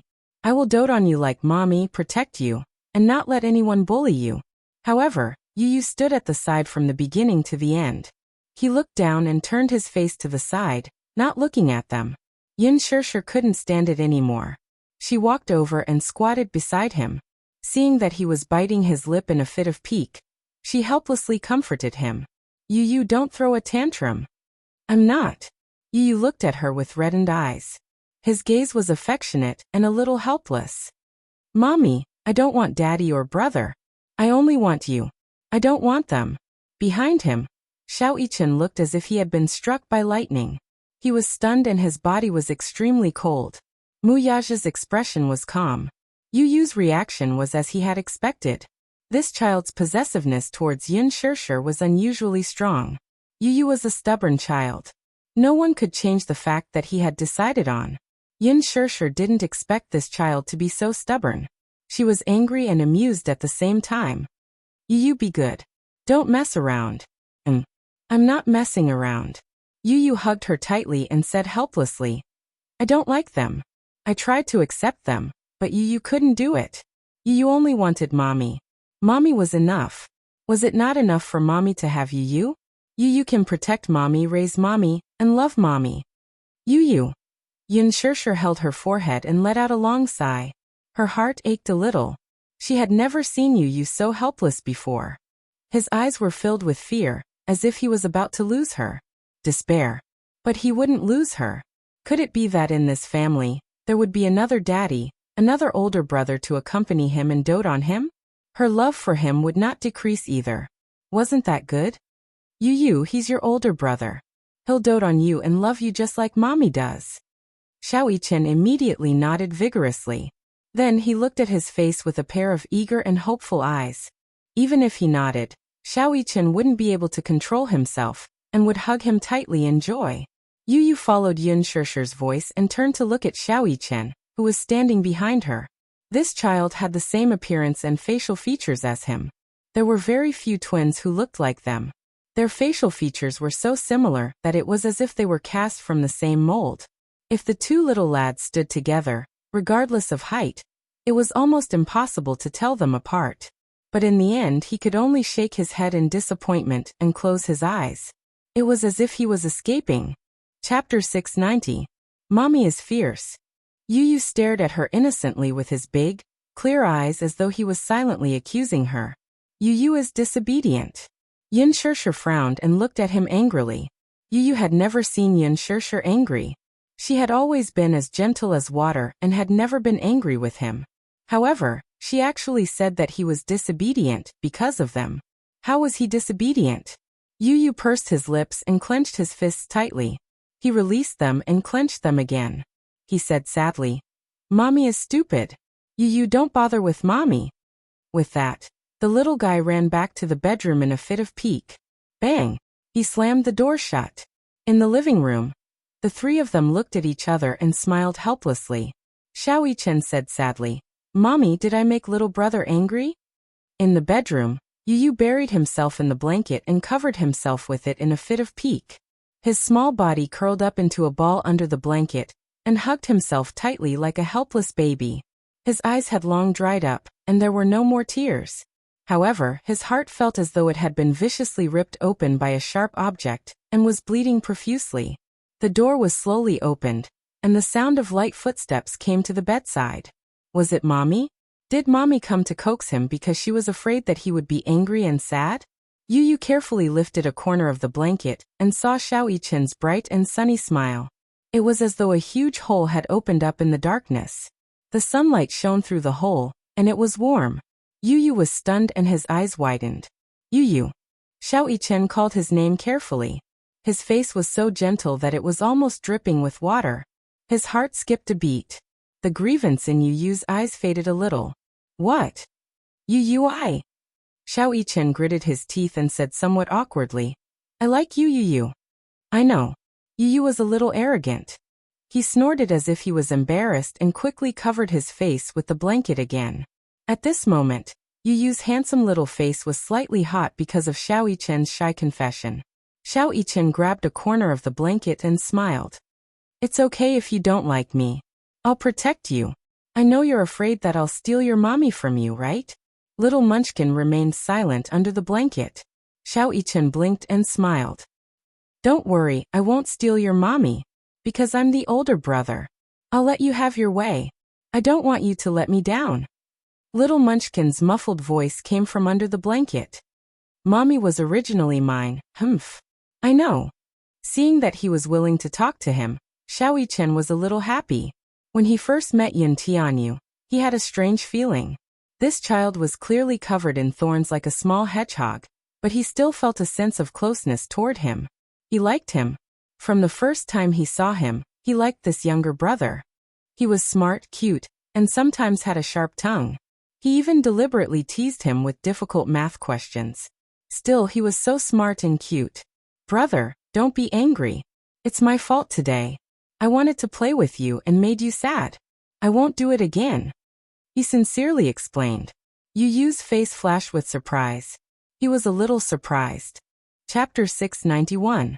Separated by the blanket, Xiao-Yichen opened his arms and hugged him gently and carefully. Under the blanket, Yu felt his brother's closeness and his face flushed red. Xiao Yichen's hug made him so nervous that he didn't know where to put his hands. Then there was a long, suffocating silence. After some time, a box-like object was stuffed in a corner of the blanket. He didn't know what it was, but he heard Xiao Yichen say in a cheerful voice, "Hey, this is your brother's gift to you." He had specially prepared this gift for him before he came. It was his gift to his brother. Xiao Yichen's footsteps could be heard from outside the blanket. Then there was the sound of the door closing softly. Yu poked his head out of the blanket and took out the object that Xiao Yichen had stuffed into the blanket. Under the light, he saw an exquisitely wrapped gift. Was it a gift? This fellow was quite attentive. He didn't seem as annoying as he thought. Yu's eyes curved slightly, and a hint of a smile appeared at the corners of his lips. He didn't even realize that when he held the gift in his hands, the corners of his lips were curled up in satisfaction. After dinner, Xiao Yichen sat in the front passenger seat in the car. He seemed to be in a good mood, and the corners of his lips were always curled up. Mu Yaja glanced at him from the corner of his eye and couldn't help but ask, "What gift did you give your brother?" "It's a secret. I'm not going to tell Daddy." Xiao Yichen deliberately made a face mysteriously and then said shyly, "My brother will definitely like my gift." Mu Yaja teased, "But your brother doesn't seem to like you." "My brother will definitely like me." Xiao Yichen leaned against the window and looked at the bright moon in the sky as he vowed solemnly. At night, before the lights were turned off, Yin Shishir walked into the room and saw that Yu was still sitting on the bed, playing with the exquisite gift in his hands. The gift was still beautifully wrapped. Although he didn't want to admit it in his heart, he was actually a little reluctant to open the gift. Yin Shishir walked to the bedside. Yu immediately came back to her senses. She hid the gift under the pillow and looked at him warily. "Is this a gift from my brother?" Yin Shishir asked. Yu licked her lips and said awkwardly, "I don't really like it. I just thought it would be fun." "Mommy is a little curious about what he gave you." Yin Shishir deliberately probed him. "Why don't we open it and see?" "No." Yu stared at him warily. "The packaging is quite interesting." "What a stubborn little fellow." Actually, he just couldn't bear to tear it apart. Yin Shishir pursed her lips and smiled, but she didn't expose him. This child was really a little arrogant. She could tell that he actually liked this gift very much. Nervousness, anticipation, and curiosity were all written on his face. However, he was a little awkward and wasn't good at expressing himself. Yin Shishir caressed his snowy face and pinched his chubby cheeks. She pursed her lips and said, "Mommy loves Yu. Yu is irreplaceable in Mommy's heart." Yu hugged Yin Shishir and planted a sweet kiss on her face. "Yu loves Mommy too. Mommy is unique in Yu's heart." "Sleep early." Yin Shishir stroked his hair and kissed his forehead. "We still have to wake up early tomorrow." When they left the bedroom, the smile on Yin Shishir's face faded. This child was obviously still a little conflicted. Chapter 692. The filming of the movie progressed step by step. There were a few scenes involving Yin Dongyu and Yin Xiachuan after they had grown up. The production crew specially rushed to Huanyu Tower to film. It was not that Lin Fengtian was trying to save money, but in the original novel, after Yin Dongyu graduated, he joined the media company to work. In all aspects, the setting of Huanyu Tower was very suitable for the plot of the original novel. This plot described how, after graduating from high school, Yin Dongyu's parents realized that the relationship between Dongyu and Xiachuan had gone beyond the scope of a sibling relationship. While feeling uneasy, they also tried to find a way to cut off this unnecessary relationship. Hence, after Yin Xiachuan graduated from high school, she was sent overseas to study. No matter how reluctant Yin Xiachuan was, she could not go against her parents' orders. Furthermore, in order to cut off this unnecessary relationship, Yin Dongyu agreed to the matter and personally sent her on the plane. When he returned to the country, Yin Dongyu joined the media company and became the artistic director of the media company. Yin Xiachuan, on the other hand, returned to the country and successfully joined the company. This scene was arranged to be filmed at Huanyu Tower. Previously, during the filming of the movie, many reporters came to visit the set and interview the crew of the Green Apple. This caused Lin Fengtian to be extremely dissatisfied with him. He did not like reporters coming to visit the set. Before the movie was released, he wanted to create a sense of mystery about the movie. He did not want the filming process to be widely exposed. Hence, he mercilessly dismissed the reporters.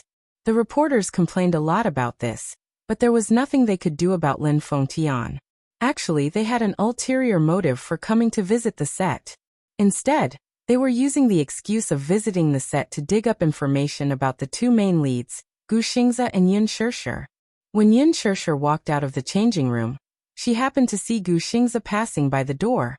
However, even though they bumped into each other, Gu Xingze only greeted her briefly before brushing past her. He was cold and distant, deliberately keeping a distance from her. Ever since that day in the music room, even though the production team had been reorganized and the main cast had returned, Gu Xingze was no longer as close to her as before. It could be said that he was extremely indifferent. Sometimes there was no communication at all. She smiled. In her heart she was more or less disappointed, but she could understand Gu Xingze's attitude towards her. This disappointment was not because of anything else, but because she seemed to have lost another friend. She had always regarded Gu Xingze as a friend, but Gu Xingze did not think so. He liked her. It was unknown when Gu Xingze started to have such an awareness. He liked Yin Shishir and wanted to protect her from any harm. But after that day, he suddenly realized that compared to Muyaja, he didn't seem to have the ability to take her back. If he was the head of the Gu clan, perhaps he would have the right to do so. But now, in terms of power, he couldn't even withstand a single blow from Muyaja. What was there to fight about? There was no way he could win against Muyaja. This made him feel a little embarrassed. What made him even more disappointed was that Yin Shishir had always only treated him as a friend. It was really a very pure way of thinking. He couldn't see any complicated feelings in her eyes. There was only the kind of feelings she had for friends. Even so, if they weren't close, they wouldn't fall for each other. If they didn't fall for each other, they wouldn't get hurt. Chapter 693.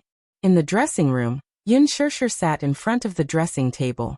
Mushi was helping her tidy up her makeup bag as she looked at Yin Shishir's reflection in the mirror. She smiled and said, "Shishir, I realize that your facial features are very sculptural. No matter what style of makeup you wear, I can't see any disharmony on your face." Yin Shishir broke into laughter as she snapped out of her thoughts and glanced at her. "Mushi, is your hand better now?" She nodded repeatedly. "Yes, it's better now. The blisters have subsided. After applying the medicine you gave me for a few days, it's more or less healed now. Don't force yourself. If you still feel pain, you must tell me," she said helplessly. Sure, I'm not that pretentious. It's just a small injury. It's all healed now." However, even though she said this, she was still very touched. A few days ago, Yin Shishir gave her a few days off. She was resting at home these few days, worried that she might be bullied by others in the production team. Worried, she ended her sick leave early and rushed to the production team. After beating around the bush, she found out that Yan Bingqing did not come to the production team these few days. Only then did she feel slightly relieved. The reason why she did not come to the production team was probably because she had to rush to the set. Before the Green Apple, Yan Bingqing had accepted another movie contract. Many big-name actors would choose to accept 2 movies at the same time, and then mediate between them before rushing to the production team.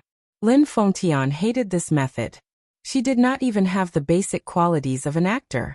He almost fired Yan Bingqing, but the backing behind her was too strong. This role was originally given to the production team out of nowhere, so he had no choice but to swallow his anger. Yan Bingqing was not around a few days ago, so all her scenes were arranged for this day. A few scenes in university were cut by the director in a fit of anger. Logically speaking, Yan Bingqing should return to the production team today. At the thought of having to work with such a person with no character, Mushi felt unwell all over. However, this was how it was in this industry. Even if you don't like it, you still have to endure it. The makeup artist carefully applied makeup for Yin Shishir, while Yin Shishir sat quietly with her eyes closed. Her makeup artist was still Ding Ning. At first, when Yin Shishir joined the cast, the crew members did not think much of her. No matter what happened, they prioritized the big shots first. Gu Xingze started first, followed by Yan Bingqing, Yang Mi, Li Jiuxian. They were arranged according to the ranking of each celebrity. People were divided into different classes, flattering the strong and stepping on the weak. This was perfectly reflected in this film crew. There were several times when Yin Shirshir had to do it herself because there was not enough manpower, and she had no time to wait for Ding Ning to do the makeup. Fortunately, she had done some makeup homework before she joined the crew. She had also learned a lot of techniques from the training classes, so it was not a problem for her to deal with an emergency. In addition, she had a good foundation, so it was not a big deal. However, as time went by, Yin Shirshir did not say anything, while Mushi had a lot of complaints. She complained more than once. Shirshir, aren't they just bullying you because you have the lowest status? It's fine if it happens once or twice, but it's too much for you to be involved in this time and time again. No matter what, you're the female lead personally chosen by director Lin. I think you'll definitely become a hit. They don't have any foresight at all. Yin Shirshir, however, remained silent. Chapter 694. Yin Shirshir casually replied, "What do you mean by exclusive use? There's no need for that at all. It's too troublesome." "Why not?" Mushi said angrily. "Every time it's your turn to put on makeup, you're clearly the first to appear, yet you have to be the last to put on makeup? Anyway, I'm feeling sorry for you." Yin Shirshir, however, said, "Mumu, if I were to hire an exclusive stylist, what would others think? They'll think that a newbie like me is acting like a big shot, and will have thoughts about me." She did not want to cause unnecessary trouble. Mushi was stunned, but she heard her nonchalant reply. "Although I don't care what others think, I'm afraid of trouble. That's why I don't cause trouble. Besides, it's not a big deal."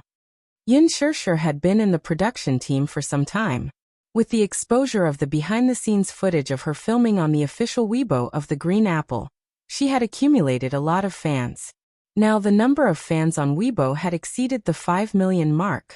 Although these 5 million fans were not worth mentioning to some A-list big shots, it was still not a big deal. However, after so many years in the entertainment industry, it was rare for a newbie to gain such an objective amount of exposure right after their debut. Such results could be said to be surprising. It also confirmed Lin Fengtian's words back then. This Yin Shirshir, as long as she could seize an opportunity, would shoot to fame. Now, however, Yin Shirshir was famous. Her popularity had skyrocketed. In the production team, all the staff's attitude toward her had completely changed. No one dared to slight her anymore. At least, in terms of details, Yin Shirshir felt that she was slowly being respected in the production team.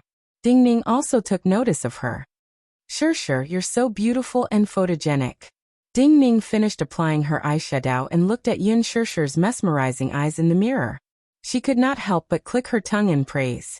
Yin Shirshir could not help but laugh. "That's because you're good at it. You flatter me, you flatter me." Ding Ning smiled and put the eyeshadow brush into the Evolution makeup bag. He took out a box of lip gloss and mixed some colors on the palette. He said apologetically, "Shirshir, you have a good temper.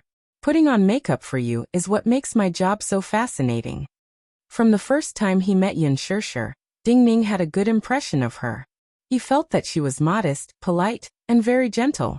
He had never seen her make things difficult for any of the crew members, and had always been very cooperative. Ding Ning was recognized as the top stylist in the circle. His skills were first class, so most of the people he came into contact with were first-tier big shots. She was used to serving famous celebrities like Yan Bingqing and Han Yuyan. Now that she was in front of Yin Shirshir, it was like a cool breeze blowing on her face. Yan Bingqing was the kind of star who was stubborn. She would order the stylist to give her the style she thought she should use to appear on screen. Take the previous makeup photos for example. Logically speaking, Yan Bingqing's character should be a charming and beautiful rebellious high school student. However, Yan Bingqing insisted that Ding Ning give her a pure look. She also specified that she wanted the same makeup as Yin Shirshir. She wanted nothing more than to compare herself with Yin Shirshir. Ding Ning was a little hesitant. Pure makeup did not suit her character. He kindly reminded her but was humiliated by Yan Bingqing. Helplessly, he gave her a pure look. In the end, Yan Bingqing was scolded badly by Lin Fengtian when she went on screen for a trial photo.